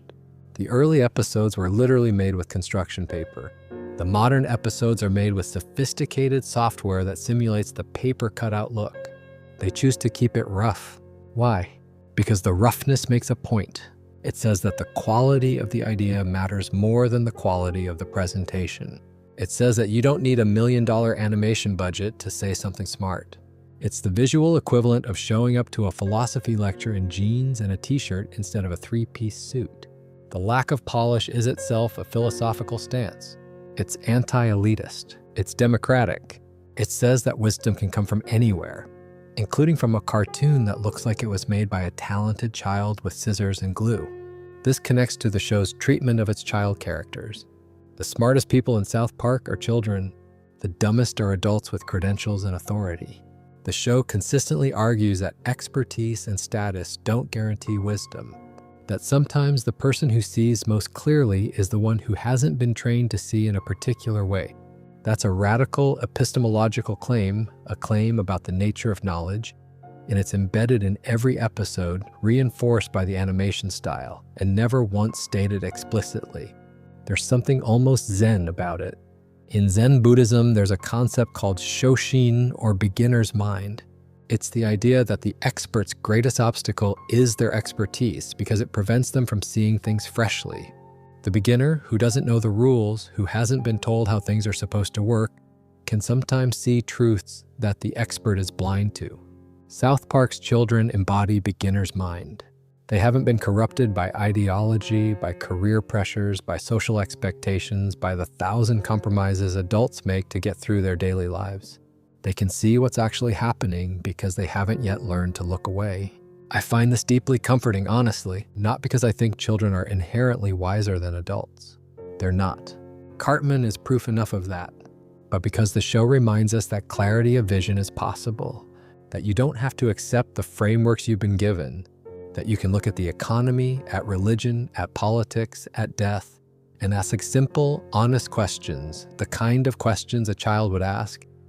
Like, why does money have value? Why does God let bad things happen? Why do we have to choose between a douche and a turd? And those simple questions, honestly asked, can cut through decades of accumulated sophistication and get to the thing that actually matters. That's the gift South Park has been offering for 28 seasons. Not answers. Questions. Good ones. Uncomfortable ones. Ones that most polite, respectable, well-mannered media would never dare to ask out loud. And the fact that it asks them through the mouths of foul-mouthed cartoon children, surrounded by toilet humor and gratuitous violence, only makes the questions more effective, because you can't dismiss them as pretentious. You can't accuse them of intellectual vanity. They're just kids saying what they see. And what they see, more often than not, is the truth that everyone else is too polite or too frightened or too invested to say out loud. Let's keep going, because there are a few more philosophical corners of this show that I want to explore tonight. And the next one involves a character who is, without exaggeration, one of the most philosophically complex figures in the history of American television. A character who raises questions about morality, empathy, free will, and the nature of evil that genuine philosophers have spent their careers debating. I am, of course, talking about Eric Theodore Cartman. Eric Cartman is fat, spoiled, racist, anti-Semitic, manipulative, narcissistic, and utterly without remorse. He is also somehow the most popular and beloved character on the show. People dress as Cartman for Halloween. They quote him. They buy merchandise with his face on it. They root for him even when he's doing something monstrous, because he does monstrous things with such creativity and commitment that you can't help but be impressed. And that reaction, that troubling admiration, is itself a philosophical problem worth talking about. In the academic literature, Cartman has been analyzed through the lens of multiple philosophical frameworks. The book South Park and Philosophy devotes entire essays to him. He's been compared to Thomas Hobbes' vision of humanity in its natural state, which is selfish, competitive, and driven entirely by appetite. He's been compared to Nietzsche's concept of the Übermensch, the individual who creates his own values and refuses to be constrained by conventional morality. And he's been compared to Ayn Rand's rational egoist, the person who pursues their own interests with total conviction and without apology. But I think the most interesting philosophical lens for understanding Cartman is the simplest one. He's a test case for the question, what would a person be like if they had absolutely no moral restraints? Not because they'd never learned right from wrong, but because they'd decided that right and wrong simply don't apply to them.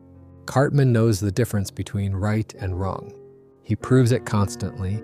He knows that feeding a boy his own parents in a bowl of chili is wrong, which is why he hides what he's done until the perfect moment of maximum emotional impact. He knows that manipulating people is wrong, which is why he's so careful to disguise his manipulations. He knows that racism and anti-Semitism are socially unacceptable, which is why he often frames his bigotry as jokes or observations. Cartman isn't ignorant of morality. He's chosen to reject it, and that's a philosophically different thing. The distinction matters because it speaks to one of the oldest debates in moral philosophy. Are humans naturally good or naturally evil? And does it matter? Thomas Hobbes, the 17th century English philosopher, argued in his book Leviathan that humans in their natural state are engaged in a war of all against all. Without laws, without governments, without social contracts, people would pursue their own interests ruthlessly, and life would be, in Hobbes's famous phrase, solitary, poor, nasty, brutish, and short. Cartman is Hobbesian man. He's what a person looks like when the social contract doesn't apply, when there are no real consequences for selfishness, when the only thing that matters is what you want and how clever you are at getting it. The terrifying thing about Cartman is not that he's evil. Lots of fictional characters are evil. The terrifying thing is that he's effective. His schemes often work. He gets what he wants more often than not. In the episode Cartman Land, he inherits $1 million and buys a theme park. In Scott Tenorman Must Die, he orchestrates an incredibly elaborate revenge scheme that succeeds perfectly. In multiple episodes, he manipulates the adults around him, exploits his friends, and comes out on top. The show doesn't always punish him. Sometimes it lets him win, and that moral ambiguity is deeply unsettling. Because if Cartman can be evil and successful, what does that say about the universe South Park is depicting? What does it say about the relationship between morality and outcomes? If Kenny, who is basically decent, dies every week, and Cartman, who is basically monstrous, keeps thriving, then the show is making a very specific claim about cosmic justice, which is that there isn't any. Good behavior doesn't guarantee good outcomes. Bad behavior doesn't guarantee bad outcomes. The universe doesn't keep score. This brings us back to the problem of evil, but from a different angle. In Cartman Land, we talked about Kyle's crisis of faith, his horror at the idea that Cartman gets rewarded while he suffers. But Cartman himself raises a different version of the same problem. If evil people can prosper, then either God doesn't exist, God doesn't care, or God's definition of justice is incomprehensible to humans. All three options are philosophically disturbing, and Cartman, simply by existing and succeeding, forces every other character and every viewer to confront them. There's also the question of why we find Cartman entertaining. Because we do. Even people who recognize his behavior as abhorrent still laugh at him, still find themselves rooting for his schemes to succeed. And that's troubling because it's just something about the relationship between morality and storytelling that we don't love to think about. We enjoy watching characters who break rules. We enjoy watching characters who say what everyone else is thinking but won't say out loud. We enjoy watching characters who are unrestrained by the social norms that constrain us in our daily lives. Cartman is thrilling precisely because he does things we would never do. He says things we would never say. He operates without the guilt and self-doubt and concern for others that govern our behavior. And watching him is a kind of release, a vicarious experience of total freedom. Philosophers have a name for this. Aristotle called it catharsis. The idea that watching extreme emotions and behaviors in a fictional context allows us to process and release those impulses safely without actually acting on them. By watching Cartman be racist, we can examine our own discomfort with race without being racist ourselves. By watching Cartman be cruel, we can explore our own capacity for cruelty without acting on it. By watching Cartman be selfish, we can confront the parts of ourselves that want to be selfish and process them in a safe context. But there's a counter-argument, and I think it's worth taking seriously. Some philosophers and media critics argue that repeated exposure to immoral behavior, even in a fictional context, doesn't just release those impulses, it normalizes them.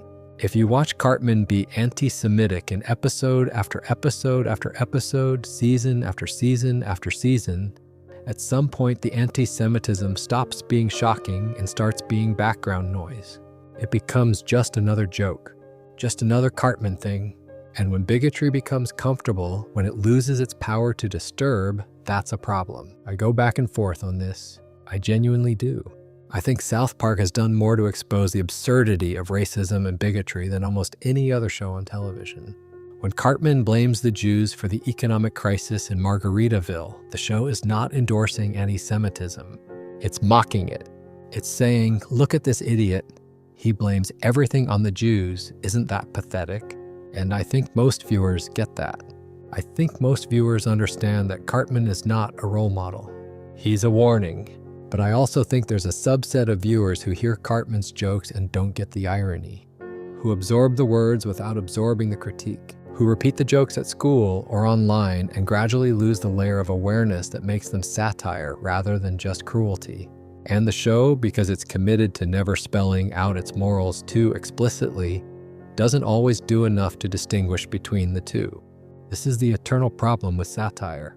Jonathan Swift wrote a modest proposal in 1729, suggesting that the Irish should eat their own children to solve poverty.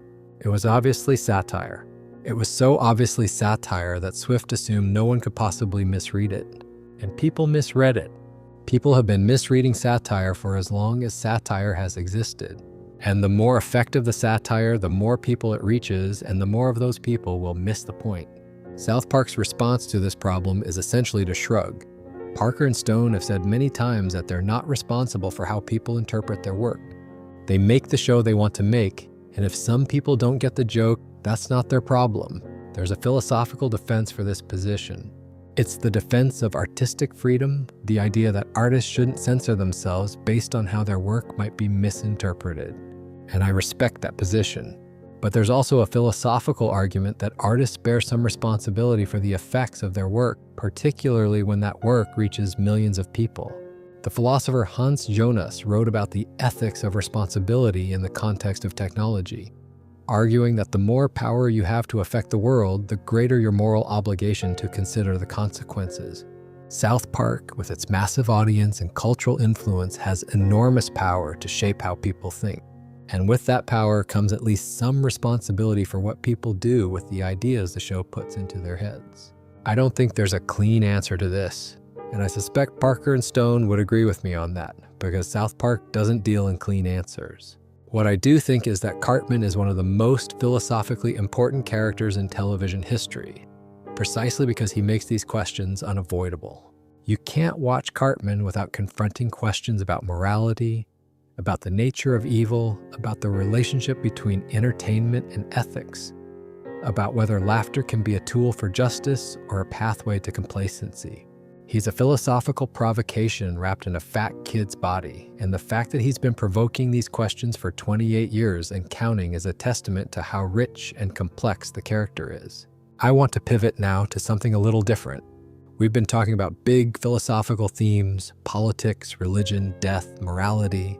But South Park also deals with a quieter, more personal kind of philosophy. The philosophy of growing up. The philosophy of change. The philosophy of what happens when the world you knew stops making sense and you have to find a new way to orient yourself. And the show explores this through one of its most underrated characters, a character who rarely gets the philosophical credit he deserves. I'm talking about Butters Stotch. Butters Stotch is the kid who gets picked last for everything. He's naive, trusting, easily manipulated, and genuinely kind in a world that punishes kindness at every turn. His parents ground him for things that aren't his fault. His classmates use him as a punchline. Cartman exploits him relentlessly, and Butters keeps coming back, keeps trusting, keeps being Butters. In a show full of cynics, Butters is the one character who refuses to become cynical. And that refusal is, I think, one of the most radical philosophical statements South Park has ever made. To understand why, you need to contrast Butters with the rest of South Park's universe. We've spent the last hour or so talking about how the show teaches skepticism, detachment, and the dangers of caring too much. The smart characters in South Park see through things. Stan sees through political theater. Kyle sees through religious hypocrisy. Even Cartman, in his twisted way, sees through social norms and uses that clarity for his own benefit. Seeing through things is the show's primary mode. It's what makes the satire work. Butters doesn't see through anything. He takes the world at face value. When someone tells him something, he believes it. When someone is nice to him, he's grateful. When something bad happens, he's sad, and then he gets over it. He doesn't analyze. He doesn't deconstruct. He doesn't stand at an ironic distance from his own experience. He just lives it. And the remarkable thing is that the show, despite mocking everything else, treats Butters' sincerity with a surprising amount of respect. There are episodes where Butters is the butt of the joke, absolutely. He gets manipulated, humiliated, and hurt on a regular basis. But there are also episodes where his sincerity is presented as something genuinely admirable, something the other characters lack. Something the show itself seems to admire, even as it recognizes how vulnerable sincerity makes a person. There's a moment from the episode Raisins, which is season 7, episode 14, that I think about a lot. In that episode, Stan gets dumped by Wendy and falls into a deep depression. He starts dressing in all black, listening to goth music, and hanging out with the goth kids at school. He's devastated. He thinks the pain of losing someone you love is so bad that it's not worth loving anyone in the first place. The goth kids agree. They tell him that life is pain, that happiness is an illusion, and that the only honest response to a cruel world is to embrace the darkness. Meanwhile, Butters gets his heart broken too. He develops a crush on one of the girls at a Hooters-style restaurant called Raisins, and she leads him on before crushing him. Butters is devastated. He's a wreck. But when Stan, now fully committed to goth nihilism, finds Butters crying and invites him to join the goths, Butters says something that stops the whole episode in its tracks. He says, more or less, that he's sad right now and he knows he's sad and the sadness hurts. But he'd rather feel sad than feel nothing at all, because at least the sadness means he's alive. At least it means he cared about something. And he'd rather be a person who cares and gets hurt than a person who protects themselves from ever feeling anything. It's one of the most genuinely moving moments in the entire series. And it's philosophically significant because it's a direct rebuttal to the show's own dominant philosophy. South Park has spent years teaching viewers that caring too much makes you vulnerable, makes you ridiculous, makes you a target. And then Butters stands there, tears on his face, and says, yes, it does. I'm going to care anyway. That's not just a nice character moment. That's an engagement with one of the central questions in existentialist philosophy. The question of whether authentic living requires vulnerability. Jean-Paul Sartre, the French existentialist, argued that most people live in what he called bad faith, a state of self-deception where they pretend they don't have choices, pretend they're defined by their circumstances, pretend they're not responsible for who they are. Living authentically, for Sartre, means accepting your freedom, accepting the pain that comes with it, and making choices anyway, fully aware that those choices might lead to suffering. Butters lives authentically, not because he's read Sartre. Obviously he hasn't. He lives authentically because he's too honest to do anything else. He can't pretend he doesn't care. He can't adopt an ironic distance. He can't protect himself with cynicism. He's open to the world in a way that makes him perpetually vulnerable, and he accepts that vulnerability as the price of being alive. Compare this to Stan, who by the later seasons of the show has become increasingly depressed and disconnected. In the season 15 premiere, Asperger's, Stan is diagnosed with, well, the joke is in the title, but the real content of the episode is about clinical depression and the experience of seeing everything as literally garbage. Stan looks at the world and everything looks and sounds like waste. Food tastes like garbage. Music sounds like garbage. His friends' jokes aren't funny anymore. Everything is flat and meaningless. It's played for comedy, but it's also a surprisingly honest depiction of what depression feels like. And it's a logical endpoint of the show's own philosophy. If you spend enough time seeing through everything, if you practice enough skepticism, if you detach from enough beliefs and commitments, eventually everything starts to look the same. Everything starts to look like nothing. That's not enlightenment. That's depression. And the show, to its credit, acknowledges this. Stan's cynicism, which for years was presented as wisdom, has curdled into something destructive. He's so good at seeing through things that he can't see anything at all. Butters is the antidote. Not because he's smarter than Stan. He isn't. Not because he has better arguments. He doesn't. But because he has something Stan has lost. The ability to be present in his own experience without filtering it through layers of analysis and skepticism. Butters hurts and he feels the hurt. Butters is happy and he feels the happiness. He's not performing sincerity. He's not making a philosophical argument for optimism. He's just existing openly and honestly in whatever he's feeling in that moment. There's a philosophical tradition called phenomenology that's relevant here. Phenomenology, developed by Edmund Husserl and expanded by Martin Heidegger and Maurice Merleau-Ponty, is the study of experience as it is actually lived before it gets categorized and analyzed and interpreted. The phenomenologists argued that most of our thinking about the world actually gets in the way of experiencing it. We don't see a sunset. We see a sunset, a category, a concept, a thing we already have an opinion about. We don't feel grief. We feel grief and immediately start analyzing what that grief means, where it comes from, what we should do about it. The direct experience gets buried under layers of interpretation. Butters is a natural phenomenologist. He experiences things directly without the interpretive layer. When he's sad, he's just sad. When he's happy, he's just happy. And the show suggests quietly but consistently that this makes him more alive than any of the cleverer, more analytical characters around him. This gets at something I think is genuinely profound about South Park's philosophy, and it's something that often gets lost in the discussion about the show's cynicism. Because South Park isn't actually a cynical show. Not really.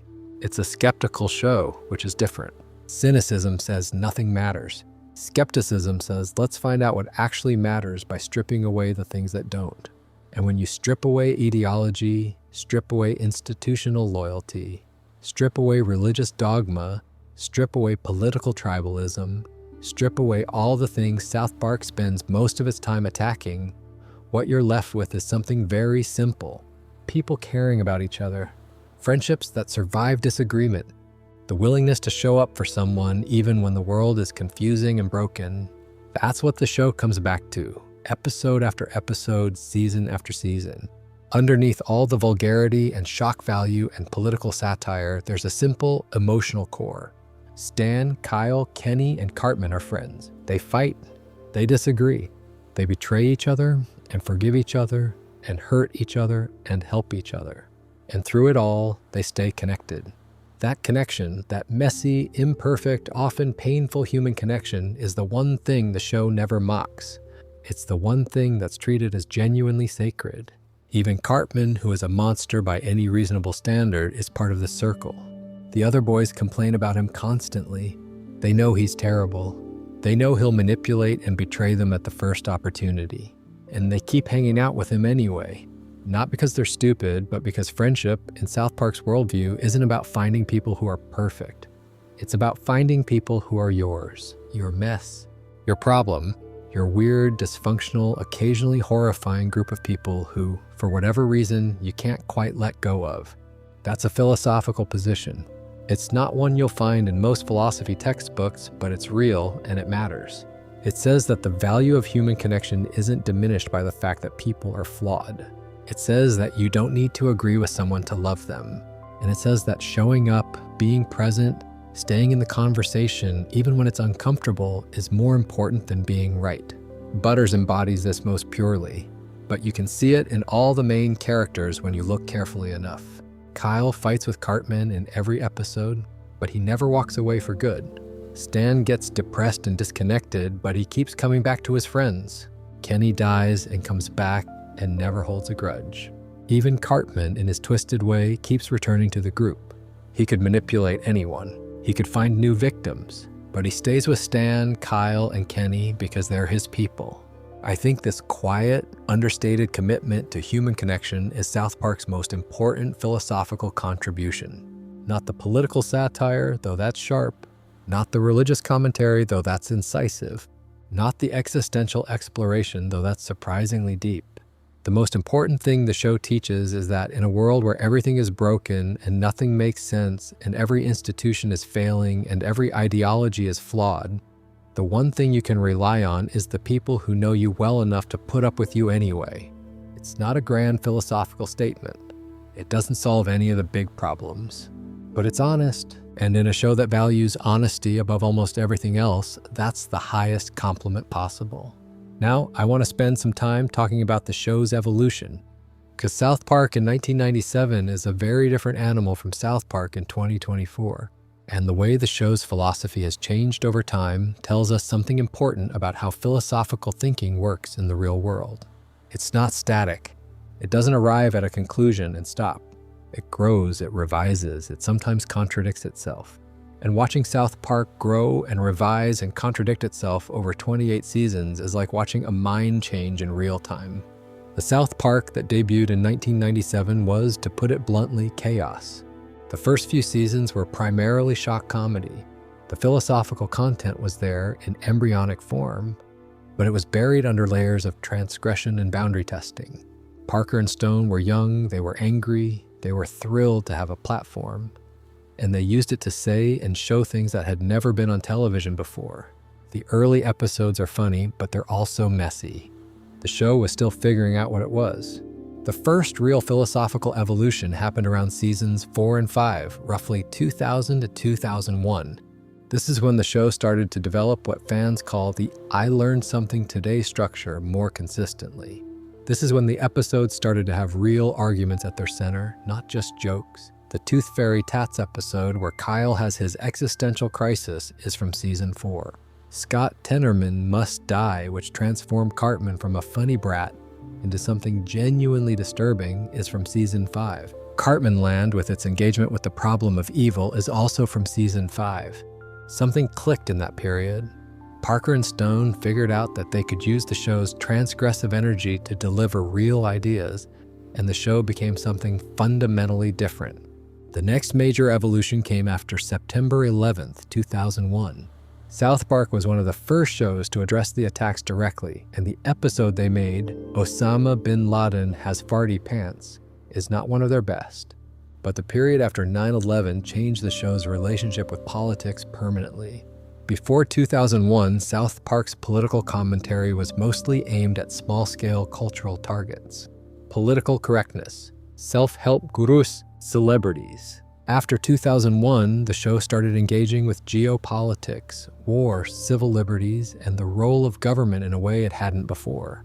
The Team America era, roughly 2004, represents a peak in the show's political confidence. Team America World Police, the puppet movie Parker and Stone made, is essentially a feature-length articulation of their political philosophy at that time. The famous monologue about the world being divided into 3 types of people sums it up pretty neatly, though I won't repeat it here because it's extremely vulgar. The point of the speech is that both aggressive interventionists and passive pacifists are dangerous, and that the correct position is somewhere in between, willing to act but also willing to question the reasons for action. This middle ground positioning defined the show through most of the 2000s. It's the period when the Douche and Turd episode aired, when the Man Bear Pig episode mocked climate activism, when the show took shots at both the Iraq War and the anti-war movement. This is the era that critics point to when they talk about South Park's both sides problem, and honestly, they have a point. During this period, the show was at its most confident in its centrism, and that confidence sometimes tipped over into the kind of false equivalence we talked about earlier.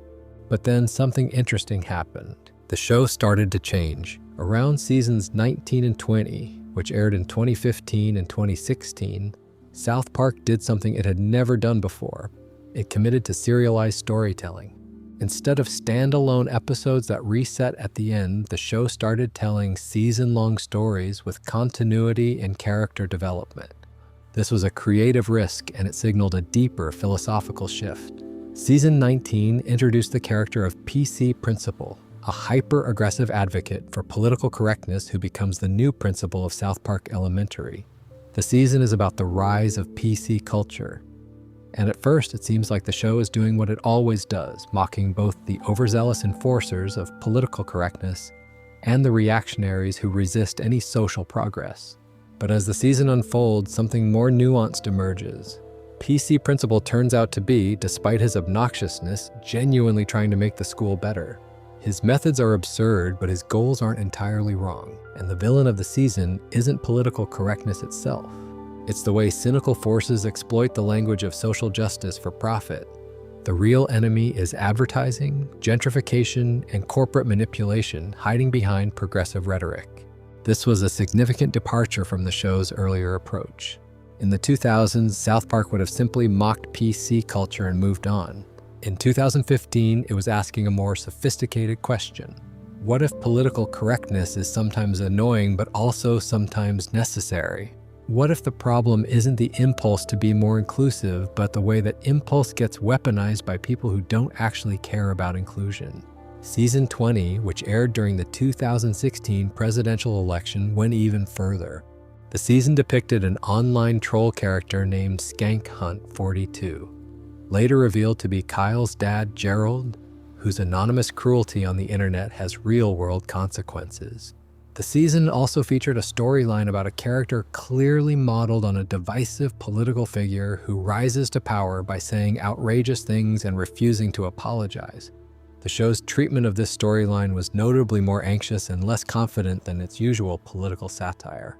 Parker and Stone seemed genuinely uncertain for the first time in the show's history about whether their usual approach of mock everybody equally was adequate for the moment. After the 2016 election, Parker gave an interview where he said something revealing. He He said that he and Stone had been working on an episode that assumed one outcome, and when the opposite happened, they had to rewrite overnight. But more importantly, he expressed a kind of philosophical exhaustion. He said roughly that it was hard to satirize a reality that was already more absurd than anything they could invent.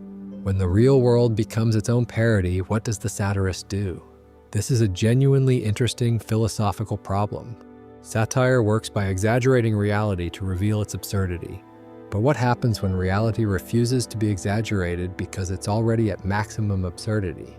How do you parody a world that's already a parody of itself? South Park, for the first time, seemed to be confronting the limits of its own method. The seasons that followed reflected this uncertainty. Season 21 and 22 pulled back from serialization somewhat and returned to a mix of standalone and connected episodes. And this is when the Man-Bear-Pig reversal happened.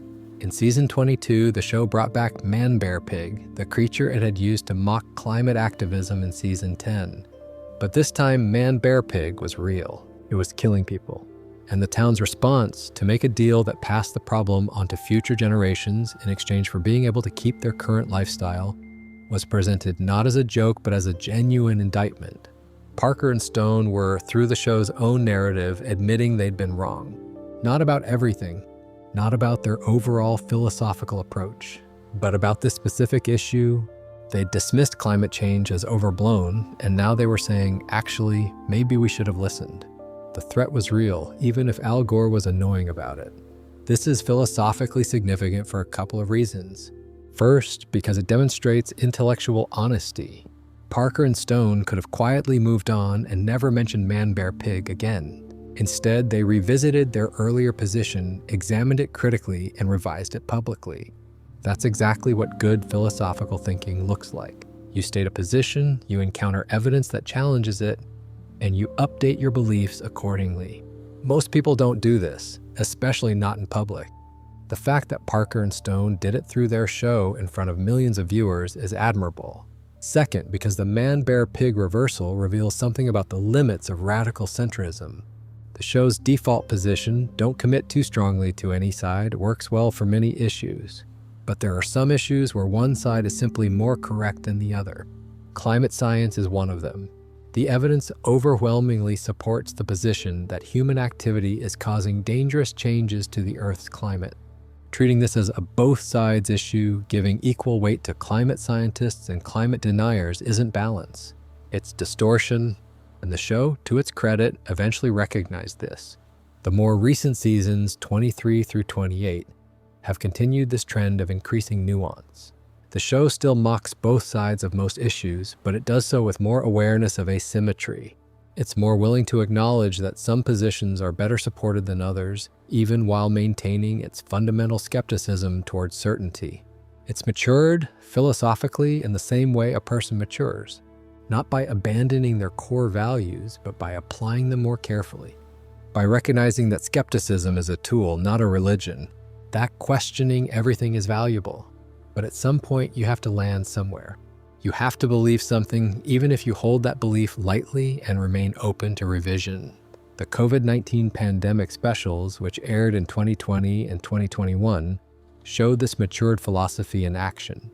The show satirized government responses to the pandemic, mocking both the overly cautious and the recklessly indifferent.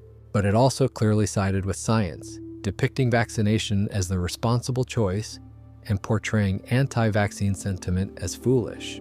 It found comedy in the chaos of the pandemic without pretending that the chaos was equally distributed or that all responses to it were equally valid. This evolution mirrors something that happens in the life of every thinking person. When you're young, skepticism feels like a superpower. You see through hypocrisy. You identify logical gaps. You refuse to be fooled. You feel smarter than everyone who still believes in things. And there's value in that phase. It's necessary. You need to learn to question before you can learn to judge. But at some point, if you keep growing, you realize that skepticism alone isn't enough. You realize that the ability to tear things apart needs to be balanced by the ability to put things together. That seeing through everything leaves you with nothing to see. That the world needs people who believe in things imperfectly and provisionally, because the alternative to imperfect belief isn't perfect knowledge. It's paralysis. South Park has been on this journey. The show in 1997 was a young skeptic gleefully tearing things apart. The show in the 2000s was a confident centrist, sure that mocking both sides equally was the wisest stance. The show in the 2020s is something more complex. It still mocks. It still satirizes. It still refuses to align with any party or ideology. But it does so with more awareness of its own limitations, more willingness to admit when it got something wrong, more recognition that some things are worth caring about, even if caring makes you vulnerable, even if caring makes you a target. That philosophical evolution, tracked across 28 seasons of television, is itself a kind of philosophical education. Watching the show grow up is like watching a mind develop in real time, from adolescent rebellion to youthful confidence to mature humility. Not a straight line, not a clean progression, full of reversals, contradictions, moments of regression, and moments of genuine insight. Messy, imperfect, and deeply human, which is, I think, exactly what philosophy is supposed to be. Let me take a breath here. We've covered an enormous amount of ground tonight. We've talked about politics, religion, economics, existentialism, morality, storytelling structure, character analysis, and the evolution of ideas over time. And we're not quite done yet, because there are a few more threads I want to pull on before we wind down for the evening. Threads that deal with some of the more specific and surprising ways South Park has engaged with philosophical ideas. One of the things I find most fascinating about the show is how it handles the philosophy of free speech, not just as a political issue, but as a genuine philosophical question about the nature of expression, the limits of tolerance, and whether there are some things that simply should not be said, even if you have the legal right to say them. South Park has always positioned itself as a defender of free expression. From the very first season, the show has said things that most other shows wouldn't dare to say. It has depicted religious figures, mocked world leaders, used every slur and profanity in the English language, and pushed the boundaries of what's acceptable on television further than almost any other program in history. And for most of its run, Comedy Central let them do it. The network understood that the show's willingness to offend was the source of its power. You can't satirize hypocrisy if you're too polite to name it. You can't expose absurdity if you're afraid of making people uncomfortable. But there was one line even South Park wasn't allowed to cross. And the story of that line is, I think, one of the most important chapters in the show's philosophical history. In the season 5 episode Super Best Friends, which aired in July 2001, the show depicted all the major religious founders as a superhero team. Jesus, Buddha, Moses, Krishna, Joseph Smith, Lao Tzu, and the prophet Muhammad, all working together to fight an evil magician named David Blaine who had started a cult. Muhammad was depicted as a regular character. He had dialogue. He had a superpower, which was shooting fire from his hands.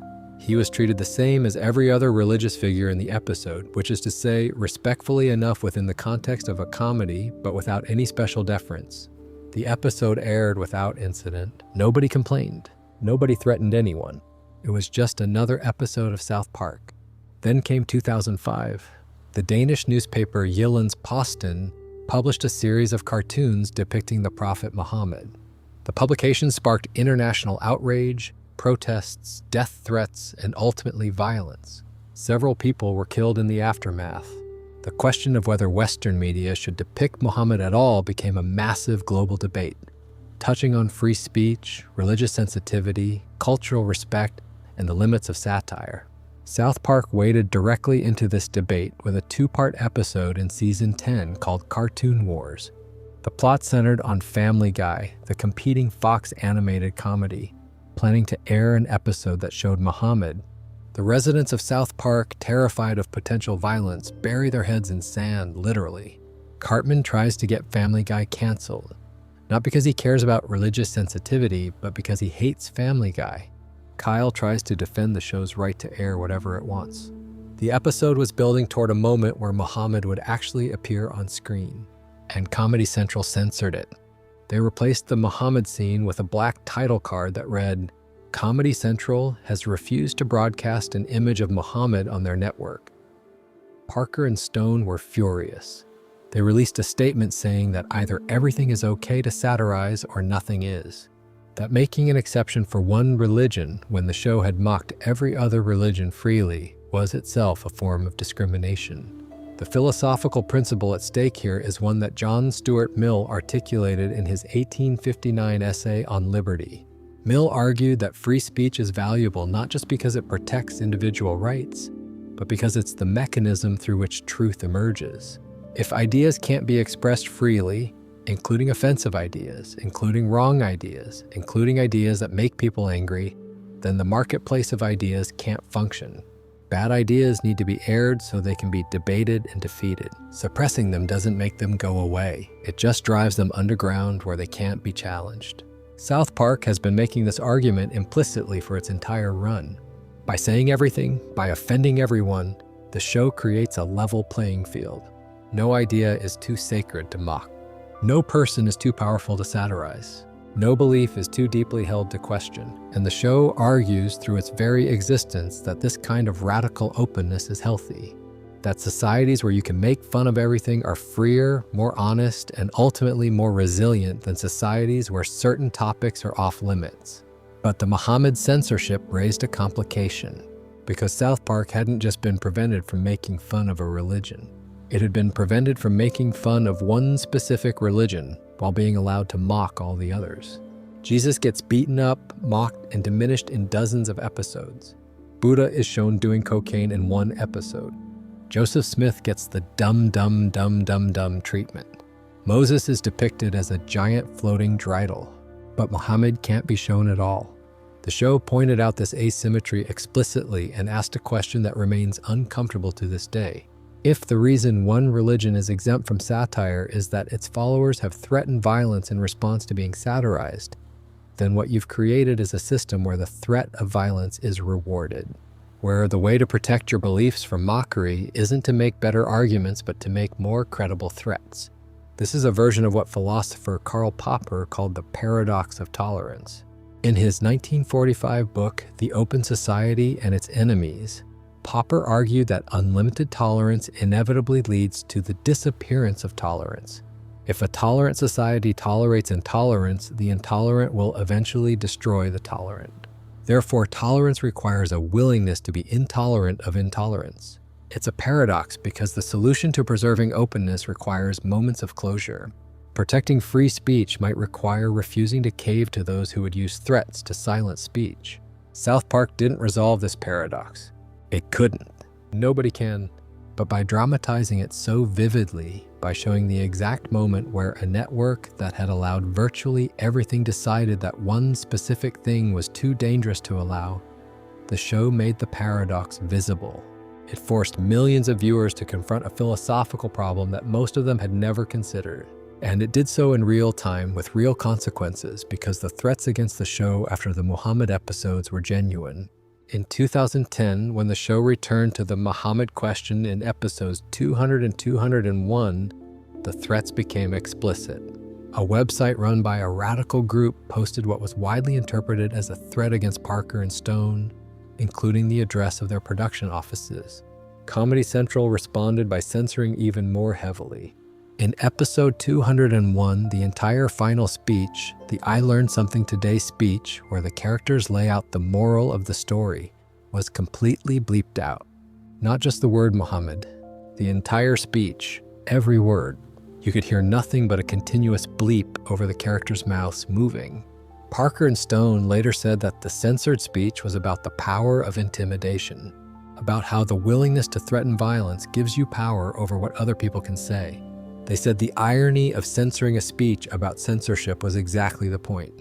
The network had, through its own cowardice, proved the argument the speech was making.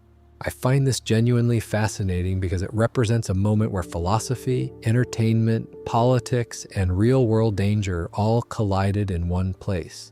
A cartoon was making a philosophical argument about the limits of free expression, and the corporate and political forces that control media were, in real time, proving that argument correct by silencing it. It's the kind of thing a philosophy professor would construct as a thought experiment, except it actually happened. The show's engagement with free speech extends beyond the Muhammad episodes, of course. The entire concept of PC principle, introduced in season 19, is a sustained meditation on the tension between free expression and social responsibility. PC principle doesn't just want people to stop saying offensive things. He wants to change the culture so that offensive thoughts become unthinkable. He's not just policing speech, he's policing consciousness, and the show is deeply ambivalent about whether that's admirable or terrifying. Because on one hand, some of the things PC principle objects to are genuinely harmful. Racial slurs cause real pain. Misogynistic language reinforces real inequality. Mocking people for things they can't control is genuinely cruel. PC principle isn't wrong to want a world where those things happen less often, but on the other hand, the method matters. If the way you achieve a more polite society is through intimidation and punishment, you haven't actually changed anyone's mind. You've just taught them to hide their thoughts. And hidden thoughts don't go away. They fester. They find outlets. They express themselves in ways that are harder to identify and harder to combat. This tension between the desire to reduce harm and the danger of authoritarianism is one of the central philosophical challenges of our time. How do you build a more just and inclusive society without becoming the oppressive force you set out to oppose? How do you protect vulnerable people from harmful speech without creating a system where powerful people get to decide what speech counts as harmful? South Park doesn't have the answer, but it asks the question with more clarity and more honesty than most of the people and institutions that claim to have the answer. And that's worth something. There's another philosophical dimension to South Park's treatment of free speech that I want to mention before we move on. It has to do with the relationship between comedy and power. George Orwell wrote that every joke is a tiny revolution. He meant that humor is inherently subversive. It challenges authority. It punctures pretension. It says things that can't be said in any other way. And historically, the most powerful comedy has always come from the margins, from people who lack political or social power and use humor as a weapon against those who have it. South Park complicates this model because Parker and Stone are not marginalized. They're wealthy, successful, white men with an enormous platform. When they mock politicians, they're punching up. When they mock celebrities, they're punching sideways. But when they mock immigrants, trans people, the poor, or other marginalized groups, the power dynamics shift. The joke might still be funny. The satire might still be sharp. But the question of who is laughing and at whose expense becomes harder to dismiss. The show has grappled with this, sometimes successfully and sometimes not. The episode about transgender athletes, for instance, made legitimate points about competitive fairness while also arguably reducing a complex human experience to a punchline. The episodes about racial issues have sometimes been brilliantly insightful and sometimes tone-deaf. Adashin and the show's treatment of poverty, embodied in Kenny and his family, has oscillated between genuine empathy and callous humor. I don't raise these examples to condemn the show. I raise them because they illustrate a philosophical problem that has no clean solution. When does satire serve justice, and when does it serve power? When does laughing at something help us understand it, and when does it help us dismiss it? These are questions that every comedian, every satirist, every person who has ever made a joke about a serious topic has to grapple with. South Park grapples with them more openly and more frequently than almost any other show on television. And that willingness to grapple, to confront uncomfortable questions without flinching, even when the show itself is part of the problem, is something I genuinely admire. Philosophy isn't about having all the answers. It's about being willing to sit with the questions. And South Park, for all its flaws, has never stopped sitting with the questions. Let's shift now to something that ties several of these threads together. Something that I think represents the beating philosophical heart of the entire series. And it has to do with a simple idea that sounds almost embarrassingly basic until you think about it carefully. The idea that people are complicated, that nobody is entirely good or entirely bad, that the line between hero and villain runs through every human heart. As the writer Alexander Solzhenitsyn once said, South Park has been exploring this idea for 28 years, and its exploration is more nuanced than you might expect from a show that once featured a character pooping out of his mouth. The character who best illustrates this complexity might surprise you. It's not Cartman, who is fascinating but relatively consistent in his awfulness. It's not Kyle, who is admirable but relatively consistent in his morality. The character who best demonstrates that people are complicated, contradictory, and irreducible to simple categories is Randy Marsh, Stan's dad, the guy with the Margaritaville blender. Randy has had one of the most extraordinary character arcs in television history, though I'm not sure arc is even the right word. An arc implies a direction. Randy is more like a pinball. He bounces from one obsession to the next, one identity to the next, one moral framework to the next, with complete sincerity every time and zero self-awareness about the pattern. In early seasons, Randy was a background character, Stan's well-meaning but clueless dad, a geologist. Kinda boring. But over time, Parker and Stone started using Randy as a vessel for something much more interesting. They started making him the embodiment of adult American dysfunction. Every cultural trend, every moral panic, every fad, every collective delusion that swept through the country, Randy would be the first to jump in with both feet and the last to realize he looked ridiculous. Randy joins the anti-smoking movement with fanatical zeal. Randy becomes obsessed with microbrewery culture. Randy decides he has Asperger's syndrome because he wants an excuse for his behavior. Randy starts a weed farm called Tegrity Farms and becomes convinced he's changed the world. Randy coaches his son's Little League baseball team and gets into fistfights with other dads. Randy leads a protest against the economy and wears a toga. Every single time, Randy is absolutely certain that he's right. And every single time, the show reveals that his certainty is masking something else entirely. Boredom, usually, or fear, or the desperate need to feel like his life has purpose. This is a portrait of something real. Something that I think a lot of people recognize in themselves or in the people around them, even if they'd never admit it. Randy isn't a bad person. He loves his family. He tries to be a good father and husband in his way. He genuinely believes in the causes he adopts. But he cycles through those causes so quickly and commits to them so intensely that the belief itself starts to look like the point. It doesn't matter what Randy believes in. What matters is that he believes in something. The content is secondary to the feeling of conviction. There's a philosophical concept for this. The existentialists called it project. Sartre argued that humans can't tolerate the raw freedom of existence, the fact that there's no predetermined meaning to our lives, so we create projects. We commit to careers, to ideologies, to relationships, to hobbies, to causes. We build structures of meaning around ourselves to avoid confronting the void underneath. And these projects can be wonderful. They can give life direction and purpose and joy. But they can also become traps, especially when we cling to them too tightly or refuse to examine why we chose them in the first place. Randy clings to his projects with a grip that borders on mania. And when one project fails or loses its novelty, he immediately finds another. He never sits still. He never pauses to ask why he needs the project in the first place. And the show, by tracking this pattern over 28 seasons, is making a subtle but devastating observation about American culture.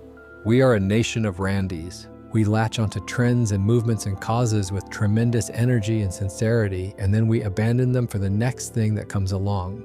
We confuse activity with purpose. We confuse passion with meaning. We confuse caring loudly about something with actually doing something about it. But here's the thing that makes Randy more than just a punchline.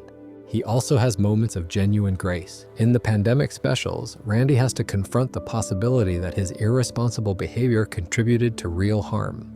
And he struggles with it. He doesn't shrug it off. He doesn't make a joke. He actually sits with the guilt and tries, in his bumbling way, to do better.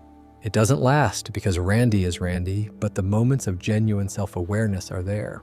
And they make him human in a way that a purely satirical character wouldn't be. The same complexity shows up in characters you might not expect. Mr. Garrison, who has been through more identity transformations than any character in television history, is simultaneously one of the show's most problematic and most sympathetic figures. He's been a closeted gay man, an openly gay man, a transgender woman, and then transitioned back. And through all of these changes, the show has examined questions about identity, acceptance, and the relationship between who you are and who the world says you are. Some of these explorations have been clumsy. Some have been offensive, but the best of them have been genuinely thoughtful. showing a character in real pain trying to figure out who they are in a world that keeps changing the rules. Wendy Testaberger, Stan's on-again, off-again girlfriend, is another character whose complexity has deepened over time. In earlier seasons, she was mostly a foil for Stan, but in later episodes, she became one of the show's most articulate voices for social justice, getting into fights with Cartman over his sexism, pushing back against the school's complacency, and advocating for causes she believes in. The show sometimes mocks her earnestness because it mocks everyone's earnestness, but it also shows her being right more often than not. And the tension between being right and being mocked for caring is itself a philosophical theme the show keeps returning to. Even the minor characters carry philosophical weight. Jimbo and Ned, the gun-loving veterans, embody questions about tradition, masculinity, and the American relationship with violence. Mr. Mackey, the school counselor who says McKay after every sentence, represents the empty platitudes of institutional care. Chef, voiced by Isaac Hayes until his departure, represented a kind of grounded, earthy wisdom that the show lost when Hayes left over the Scientology episode. Each of these characters is a philosophical position made flesh, walking around South Park and interacting with other philosophical positions in ways that create the show's unique intellectual ecosystem. What I find most remarkable about this ecosystem is that it doesn't resolve into a single message. You can't watch South Park and walk away with a bumper sticker summary of what it means. It's too contradictory for that. It says caring is dangerous, but it also shows characters who care being heroic. It says institutions are broken, but it also shows institutions sometimes getting it right. It says nobody has the answers, but it also clearly believes that some answers are better than others. It's a show in constant conversation with itself, arguing and counter-arguing, complicating every position it takes. And that internal conversation is what makes it genuinely philosophical rather than merely political. Real philosophy is like this. If you read the actual works of major philosophers, they're full of contradictions, revisions, and tensions. Plato contradicts himself between dialogues.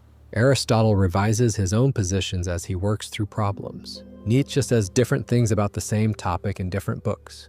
Philosophy isn't a set of conclusions, it's a process, a practice, a way of thinking that never settles down because the moment you settle, you stop thinking. South Park has been practicing philosophy in this sense for nearly 3 decades. It hasn't arrived at a final position. It hasn't produced a manifesto. It hasn't told its viewers what to believe. What it has done consistently and relentlessly is model the practice of questioning, of looking at what everyone else takes for granted and asking, really? Are you sure? Have you thought about it from this angle? What if you're wrong? What if everyone's wrong? What then? Those questions don't have answers. That's the point. The value isn't in the answer. The value is in the asking. And South Park, whatever else you might say about it, has been asking with more energy, more creativity, and more courage than almost anything else in American popular culture. There's a beautiful moment in the season 14 episode, You Have Zero Friends, which is about social media and the way it reshapes human relationships.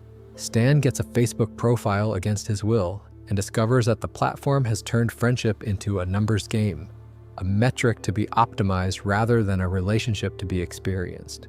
He tries to delete his profile but can't because the system won't let him.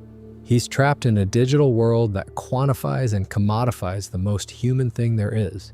The episode aired in 2010, well before the broader cultural reckoning with social media that would come later in the decade. It was prescient, and the philosophical question at its center, can genuine human connection survive in systems designed to gamify and monetize it, is one that only became more urgent with time. South Park saw it early. Not because Parker and Stone are prophets, but because they're paying attention. They're looking at the world with the same clear-eyed, slightly horrified gaze that Stan uses when he watches the adults around him go insane. That gaze, that willingness to look at uncomfortable things without blinking, is the show's greatest gift. It doesn't always look in the right direction. It doesn't always draw the right conclusions, but it looks. And in a culture that increasingly rewards looking away, that rewards comfortable narratives and reassuring lies, and the warm blanket of ideological certainty, looking is itself an act of courage. I think that's something worth appreciating as we start to wind down tonight. Not just the specific philosophical ideas South Park has explored, though we've talked about plenty of those, but the practice of looking, the habit of questioning, the refusal to accept easy answers, the insistence, maintained over 28 years and counting, that the examined life really is worth living even when the examination reveals things you'd rather not see. Socrates was killed for asking too many questions. That's a fact that people love to bring up in philosophy classes, and they usually bring it up to make a point about the dangers of free inquiry. The state of Athens convicted him of corrupting the youth and introducing strange gods, and they sentenced him to death by hemlock. He drank the poison and died, and the questions he asked went on to reshape the entire Western intellectual tradition. I bring this up not because I think South Park is comparable to Socrates in any direct way. That would be absurd, and Parker and Stone would be the first to mock anyone who suggested it. But there is a structural similarity that I find interesting. Both Socrates and South Park operate by the same basic method. They look at the things everyone else takes for granted, the unquestioned assumptions, the sacred cows, the ideas so deeply embedded in the culture that most people don't even realize they're ideas, and they poke at them. They ask, why do you believe this? What's your evidence? Have you considered the alternative? What happens if you're wrong?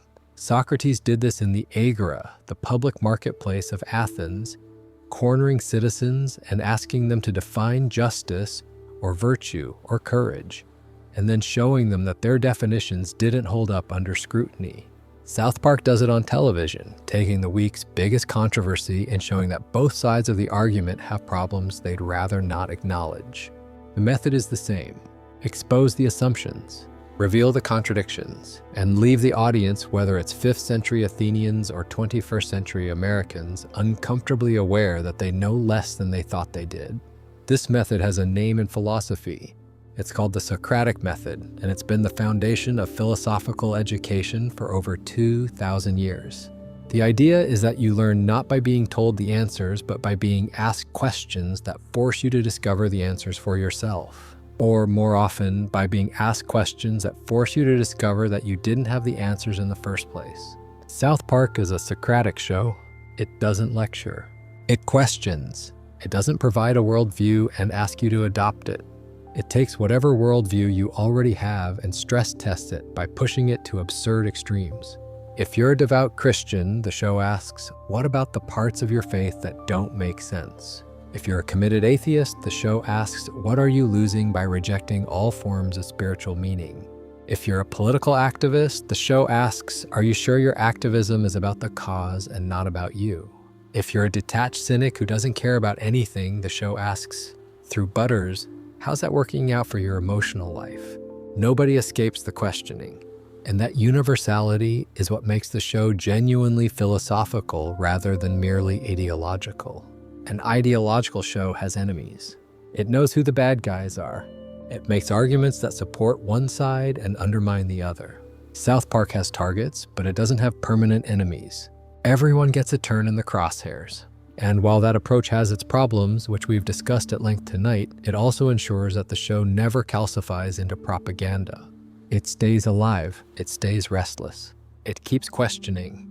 I want to talk about what this show has actually done to its viewers because I think the effects are real and significant and worth sitting with. If you grew up watching South Park, which millions of people did, the show shaped your relationship with authority in ways you might not even be aware of.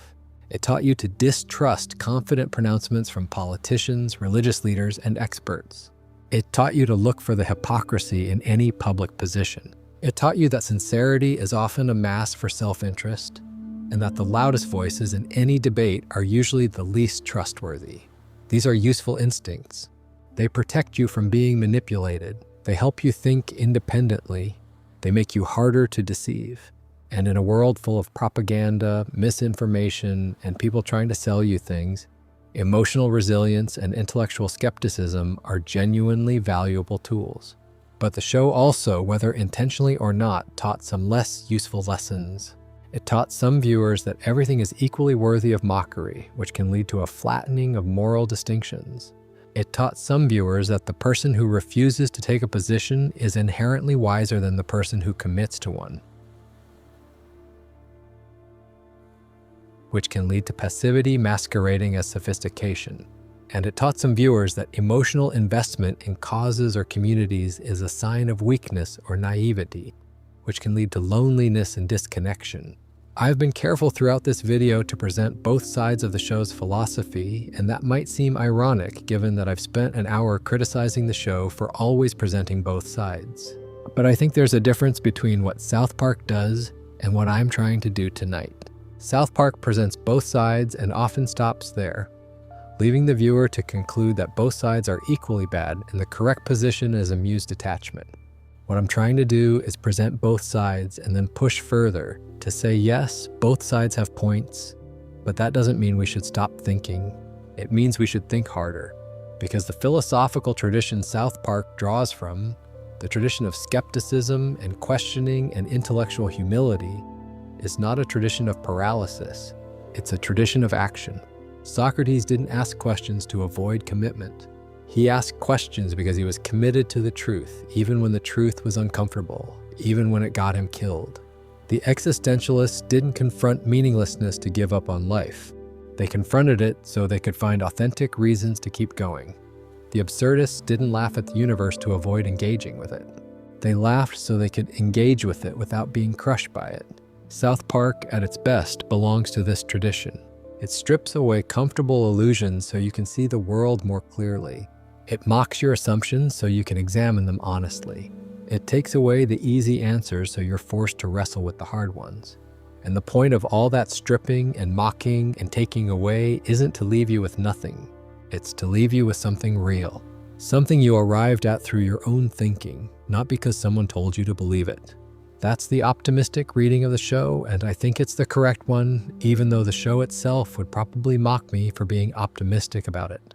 South Park is an educator disguised as an entertainer, a philosopher disguised as a comedian, a deeply earnest project disguised as a deeply cynical one. And the disguise is necessary, because if the show ever admitted how much it cares about the ideas it explores, it would become the very thing it mocks. It would become preachy, self-important, certain of its own virtue, and that would kill it. So the show protects itself with irony. It wraps every genuine insight in a layer of vulgarity and shock so thick that you can easily miss the insight altogether. And a lot of people do miss it. A lot of people watch South Park and see nothing but the fart jokes and the racial humor and the gratuitous violence. And that's fine.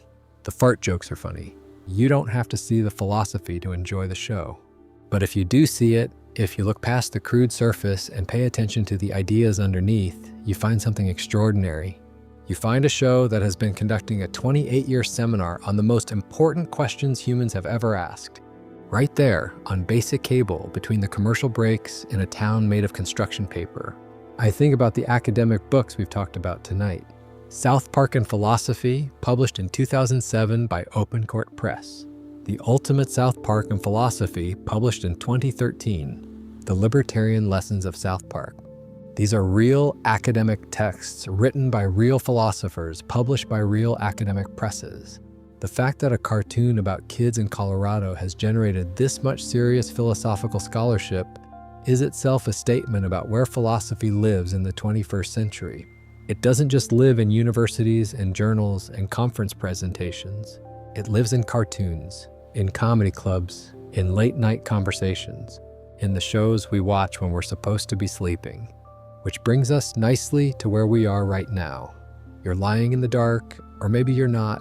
Maybe you're doing dishes or driving or just hanging out, and you've spent the last hour and a half or however long this has been listening to me talk about the philosophy of South Park.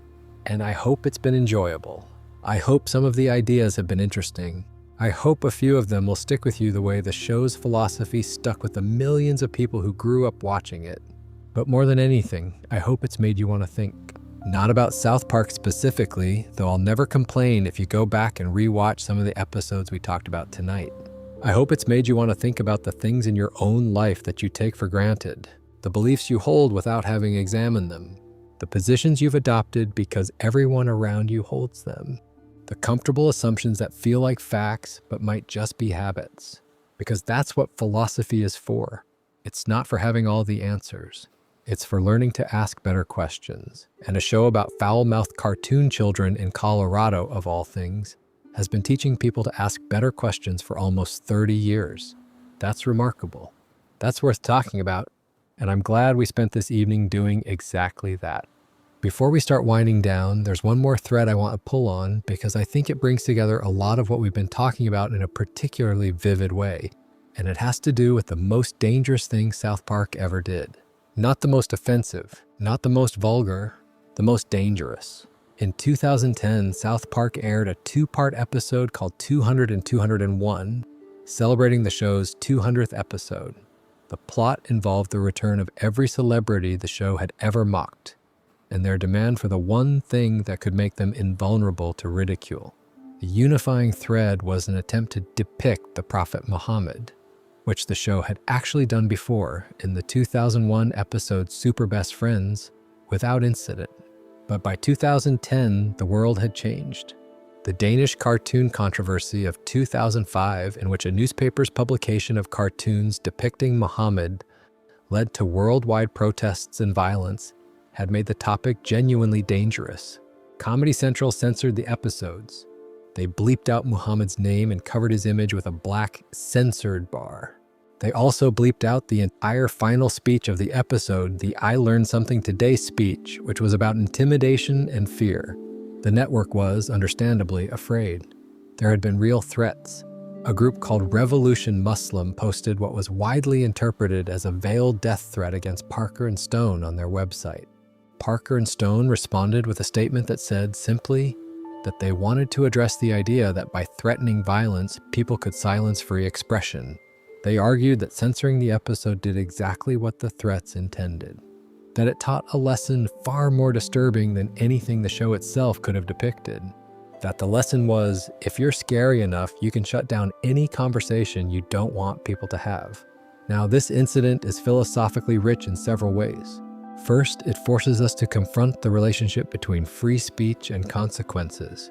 The philosophical defense of free speech, articulated most famously by John Stuart Mill in On Liberty, argues that all ideas should be available for public discussion because the suppression of ideas, even bad ones, is more dangerous than the ideas themselves. Mill argued that if an idea is wrong, free debate will expose it. And if it's right, suppressing it prevents society from benefiting. Either way, censorship makes us worse off. South Park has been a testing ground for Mill's argument for its entire run. The show has said things that are offensive, hurtful, and in some cases genuinely damaging. It has mocked the vulnerable. It has made jokes that crossed lines. And it has, for the most part, been allowed to do so because American culture has a strong tradition of protecting offensive speech. The Muhammad episodes tested the outer limit of that tradition, the point where speech becomes not just offensive but potentially dangerous, and the tradition cracked. Comedy Central blinked, and the question the show raised, whether fear should be allowed to override free expression, remains unanswered.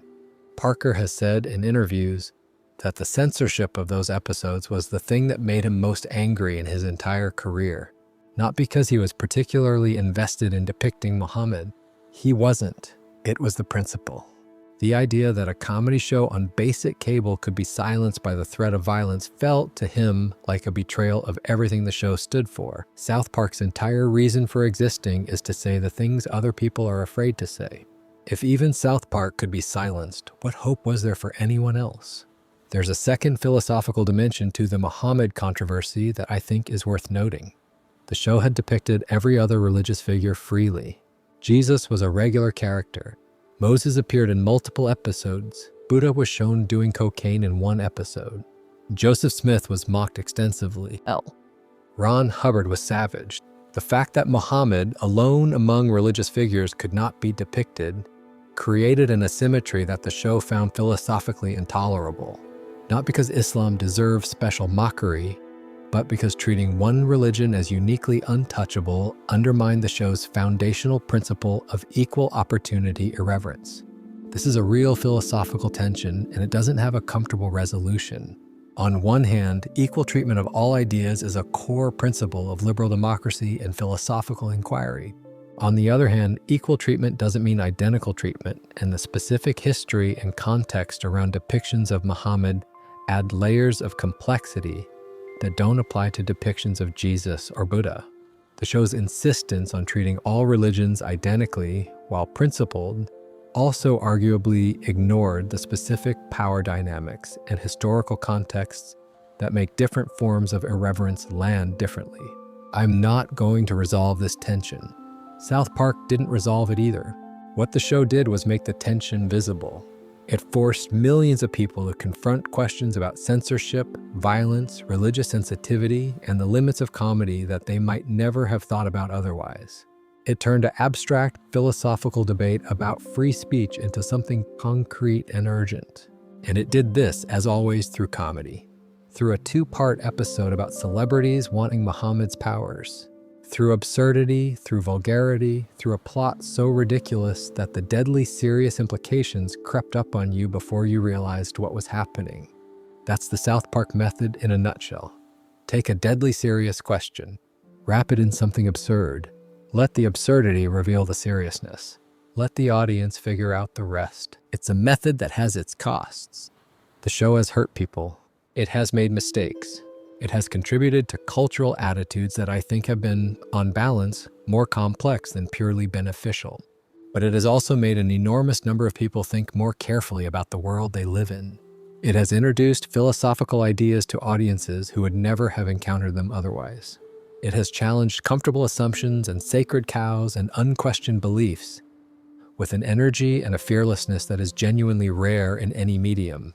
And it has done all of this while being, most of the time, really funny, which matters more than intellectuals usually want to admit. Because ideas that make you laugh travel further than ideas that make you nod. Ideas that surprise you stick longer than ideas that confirm what you already believe. And ideas that arrive wrapped in a fart joke reach people that ideas wrapped in academic jargon never will. That's the legacy of South Park. Not a set of answers. A set of questions. Delivered with perfect comedic timing by four kids made of construction paper in a little town in the mountains of Colorado where nothing makes sense and everything somehow matters anyway. Now, as we settle into the final stretch of tonight's conversation, I want to come back to something I said at the very beginning. I said that South Park might be the most philosophically ambitious show in the history of American television. And after everything we've talked about, I stand by that claim. But I want to add something to it because I think there's a nuance that matters. The show's philosophical ambition isn't just in the ideas it presents, it's in the way it presents them. Because Parker and Stone figured out something that most philosophers and most educators have never figured out. They figured out that the best way to get someone to think about a difficult idea is to make them laugh first. When you're laughing, your defenses come down. You stop guarding yourself against ideas that might challenge your beliefs. Because you're not in argument mode. You're in play mode. And in play mode, ideas can sneak past the walls you've built around your worldview and lodge themselves somewhere deep in your thinking before you even realize what's happened. That's why South Park's philosophy is so effective. It's not a lecture. It's not an argument. It's not even a conversation, really. It's a joke that turns out to contain an idea. And by the time you realize the idea is there, you've already absorbed it. You've already started thinking about it. The fart joke opened the door and the philosophy walked right in. This is a genuinely ancient technique, by the way. Socrates used humor and irony in his dialogues. The Zen Buddhists used koans, which are basically philosophical jokes. Riddles that sound nonsensical on the surface but contain genuine insight underneath. The court jesters in medieval Europe were the only people allowed to tell the king the truth because they wrapped the truth in comedy, and comedy made it safe. South Park belongs to this tradition. The tradition of the fool who tells the truth. The clown who is also the wisest person in the room. The vulgar, crude, deliberately ugly show that is also one of the most intellectually serious things on television. I find something deeply moving about that. Not in a sentimental way. South Park would hate that. But in a philosophical way, it means that wisdom doesn't require dignity. That insight doesn't require respectability. That you can explore the deepest questions humans have ever asked while also making jokes about bodily functions and talking poo. The form doesn't invalidate the content. If anything, the mismatch between the form and the content is the whole point. It's the show's way of saying ideas matter, but don't be precious about them. Don't put them on a pedestal. Don't treat them like sacred objects that can only be handled by credentialed experts in climate-controlled rooms. Ideas belong to everyone. They belong in the gutter as much as in the ivory tower. They belong on Comedy Central as much as in a lecture hall. And that democratic impulse, that insistence on making philosophy accessible to anyone who happens to be watching television on a Wednesday night, is itself a philosophical contribution. Because one of the biggest problems with academic philosophy is that it has become, over the centuries, increasingly insular, increasingly specialized, increasingly written in jargon that only other philosophers can understand. The average person on the street doesn't read philosophical journals. They don't attend lectures. They don't know what phenomenology means or why the categorical imperative matters. And that's not because they're stupid. It's because philosophy has retreated into institutions that most people never enter. South Park pulls philosophy out of those institutions and drops it into living rooms. It takes ideas that have been debated for millennia, ideas about meaning, death, morality, justice, truth, and faith, and translates them into stories that anyone can understand. It doesn't dumb them down exactly. It recontextualizes them. It takes Camus' absurdist philosophy and turns it into a kid who can't stop dying. It takes the problem of evil and turns it into a hemorrhoid and a theme park. It takes pragmatism and turns it into a Mormon family who might be deluded but are definitely happy. It takes the concept of fiat currency and collective faith and turns it into a guy in a toga yelling at people to stop spending money. This translation is a gift, a genuine, meaningful cultural gift, because the ideas themselves are important. They matter. Understanding the problem of evil, understanding the nature of economic systems, understanding the absurdist response to meaninglessness, these ideas can change the way you see the world. They can make you more thoughtful, more compassionate, more honest, more resilient.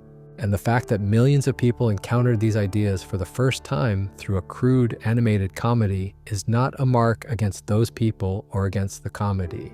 It's a testament to the power of storytelling as a vehicle for ideas.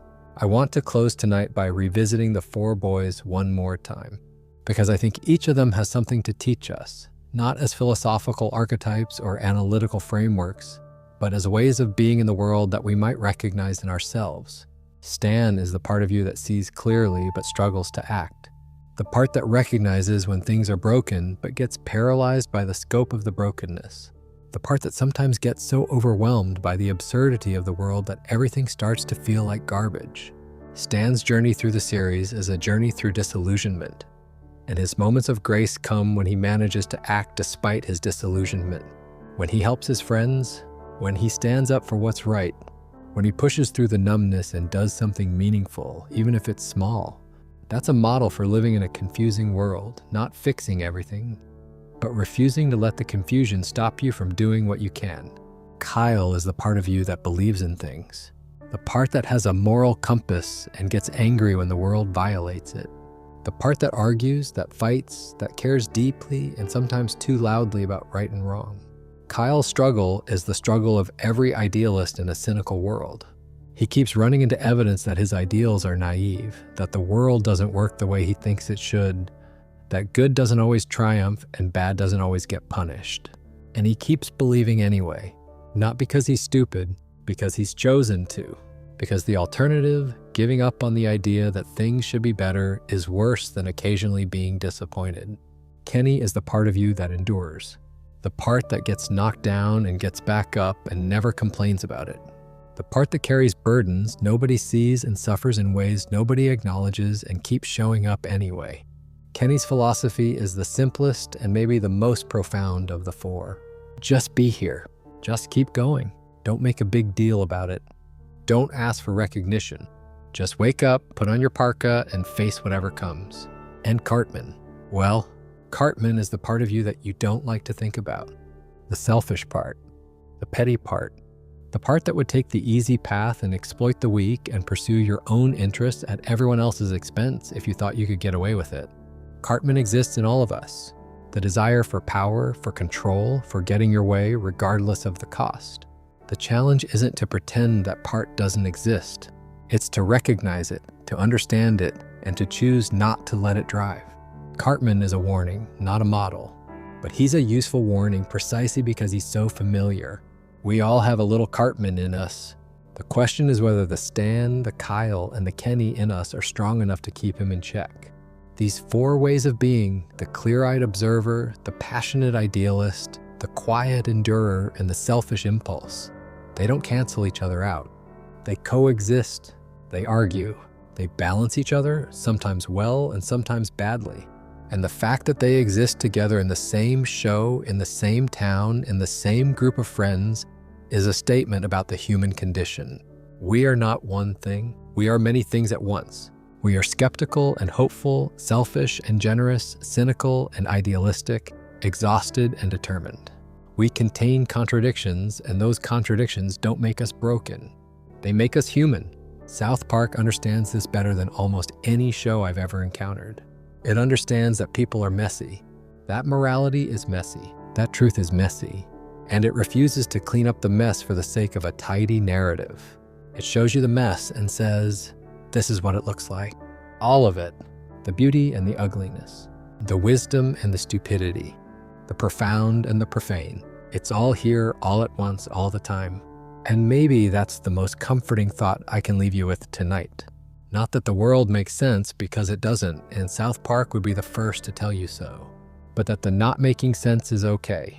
That you don't need to figure everything out. That it's all right to be confused, to hold contradictory beliefs, to laugh at something 1 minute and be genuinely moved by it the next. That's not a sign of intellectual failure. That's a sign of intellectual life. The day you stop being confused is the day you stop growing.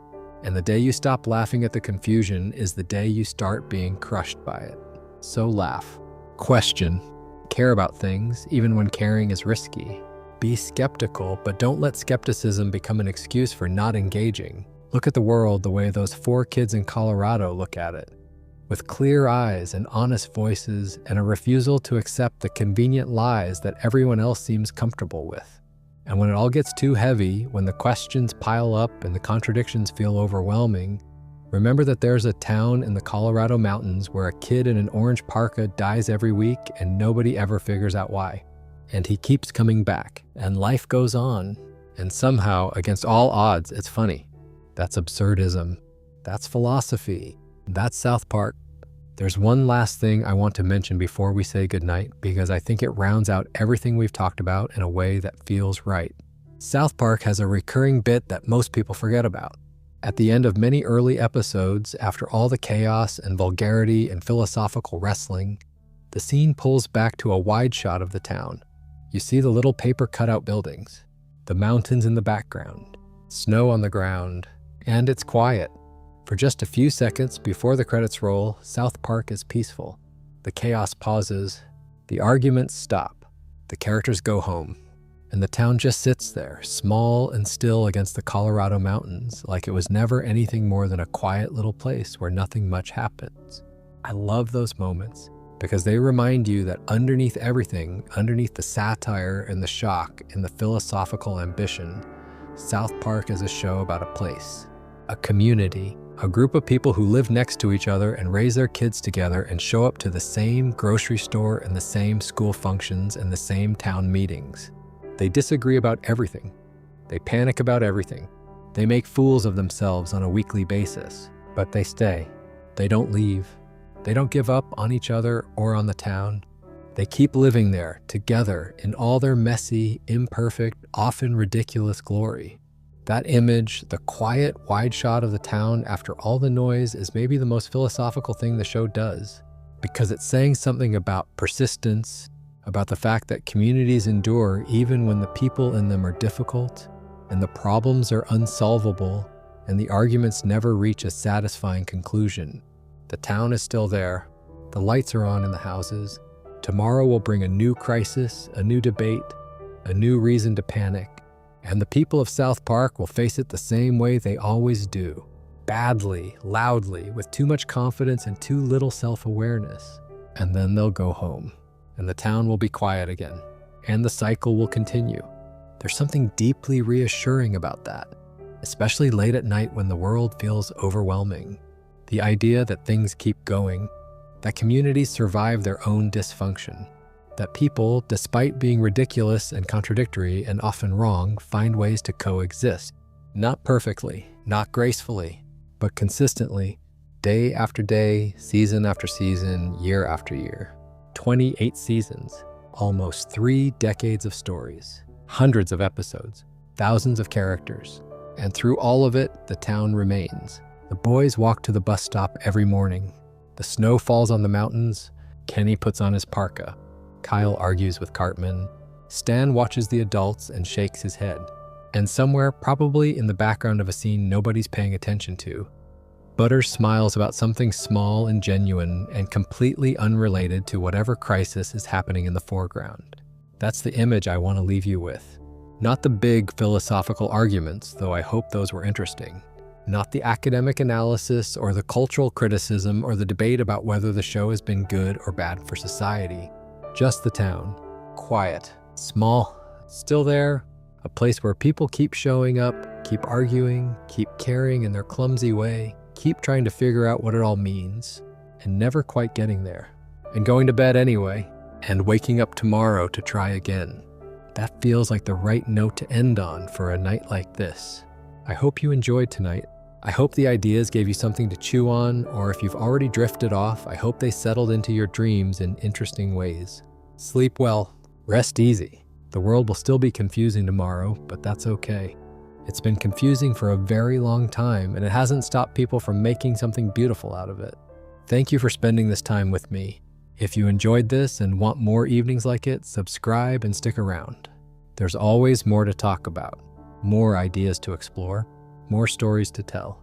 But for now, close your eyes if you haven't already. Take a deep breath, let go of the day, let go of the questions. Let go of everything except the sound of this voice and the warmth of wherever you are right now. Good night. And as they say in South Park, I learned something today. I learned that the best philosophy doesn't come from textbooks or lectures or even from brilliant minds sitting in quiet rooms. Sometimes the best philosophy comes from the most unlikely places, from 4 kids in a small mountain town, from crude animation and bad language and jokes that make you laugh and then make you think.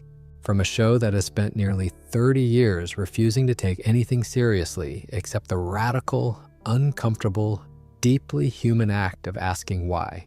Sleep tight,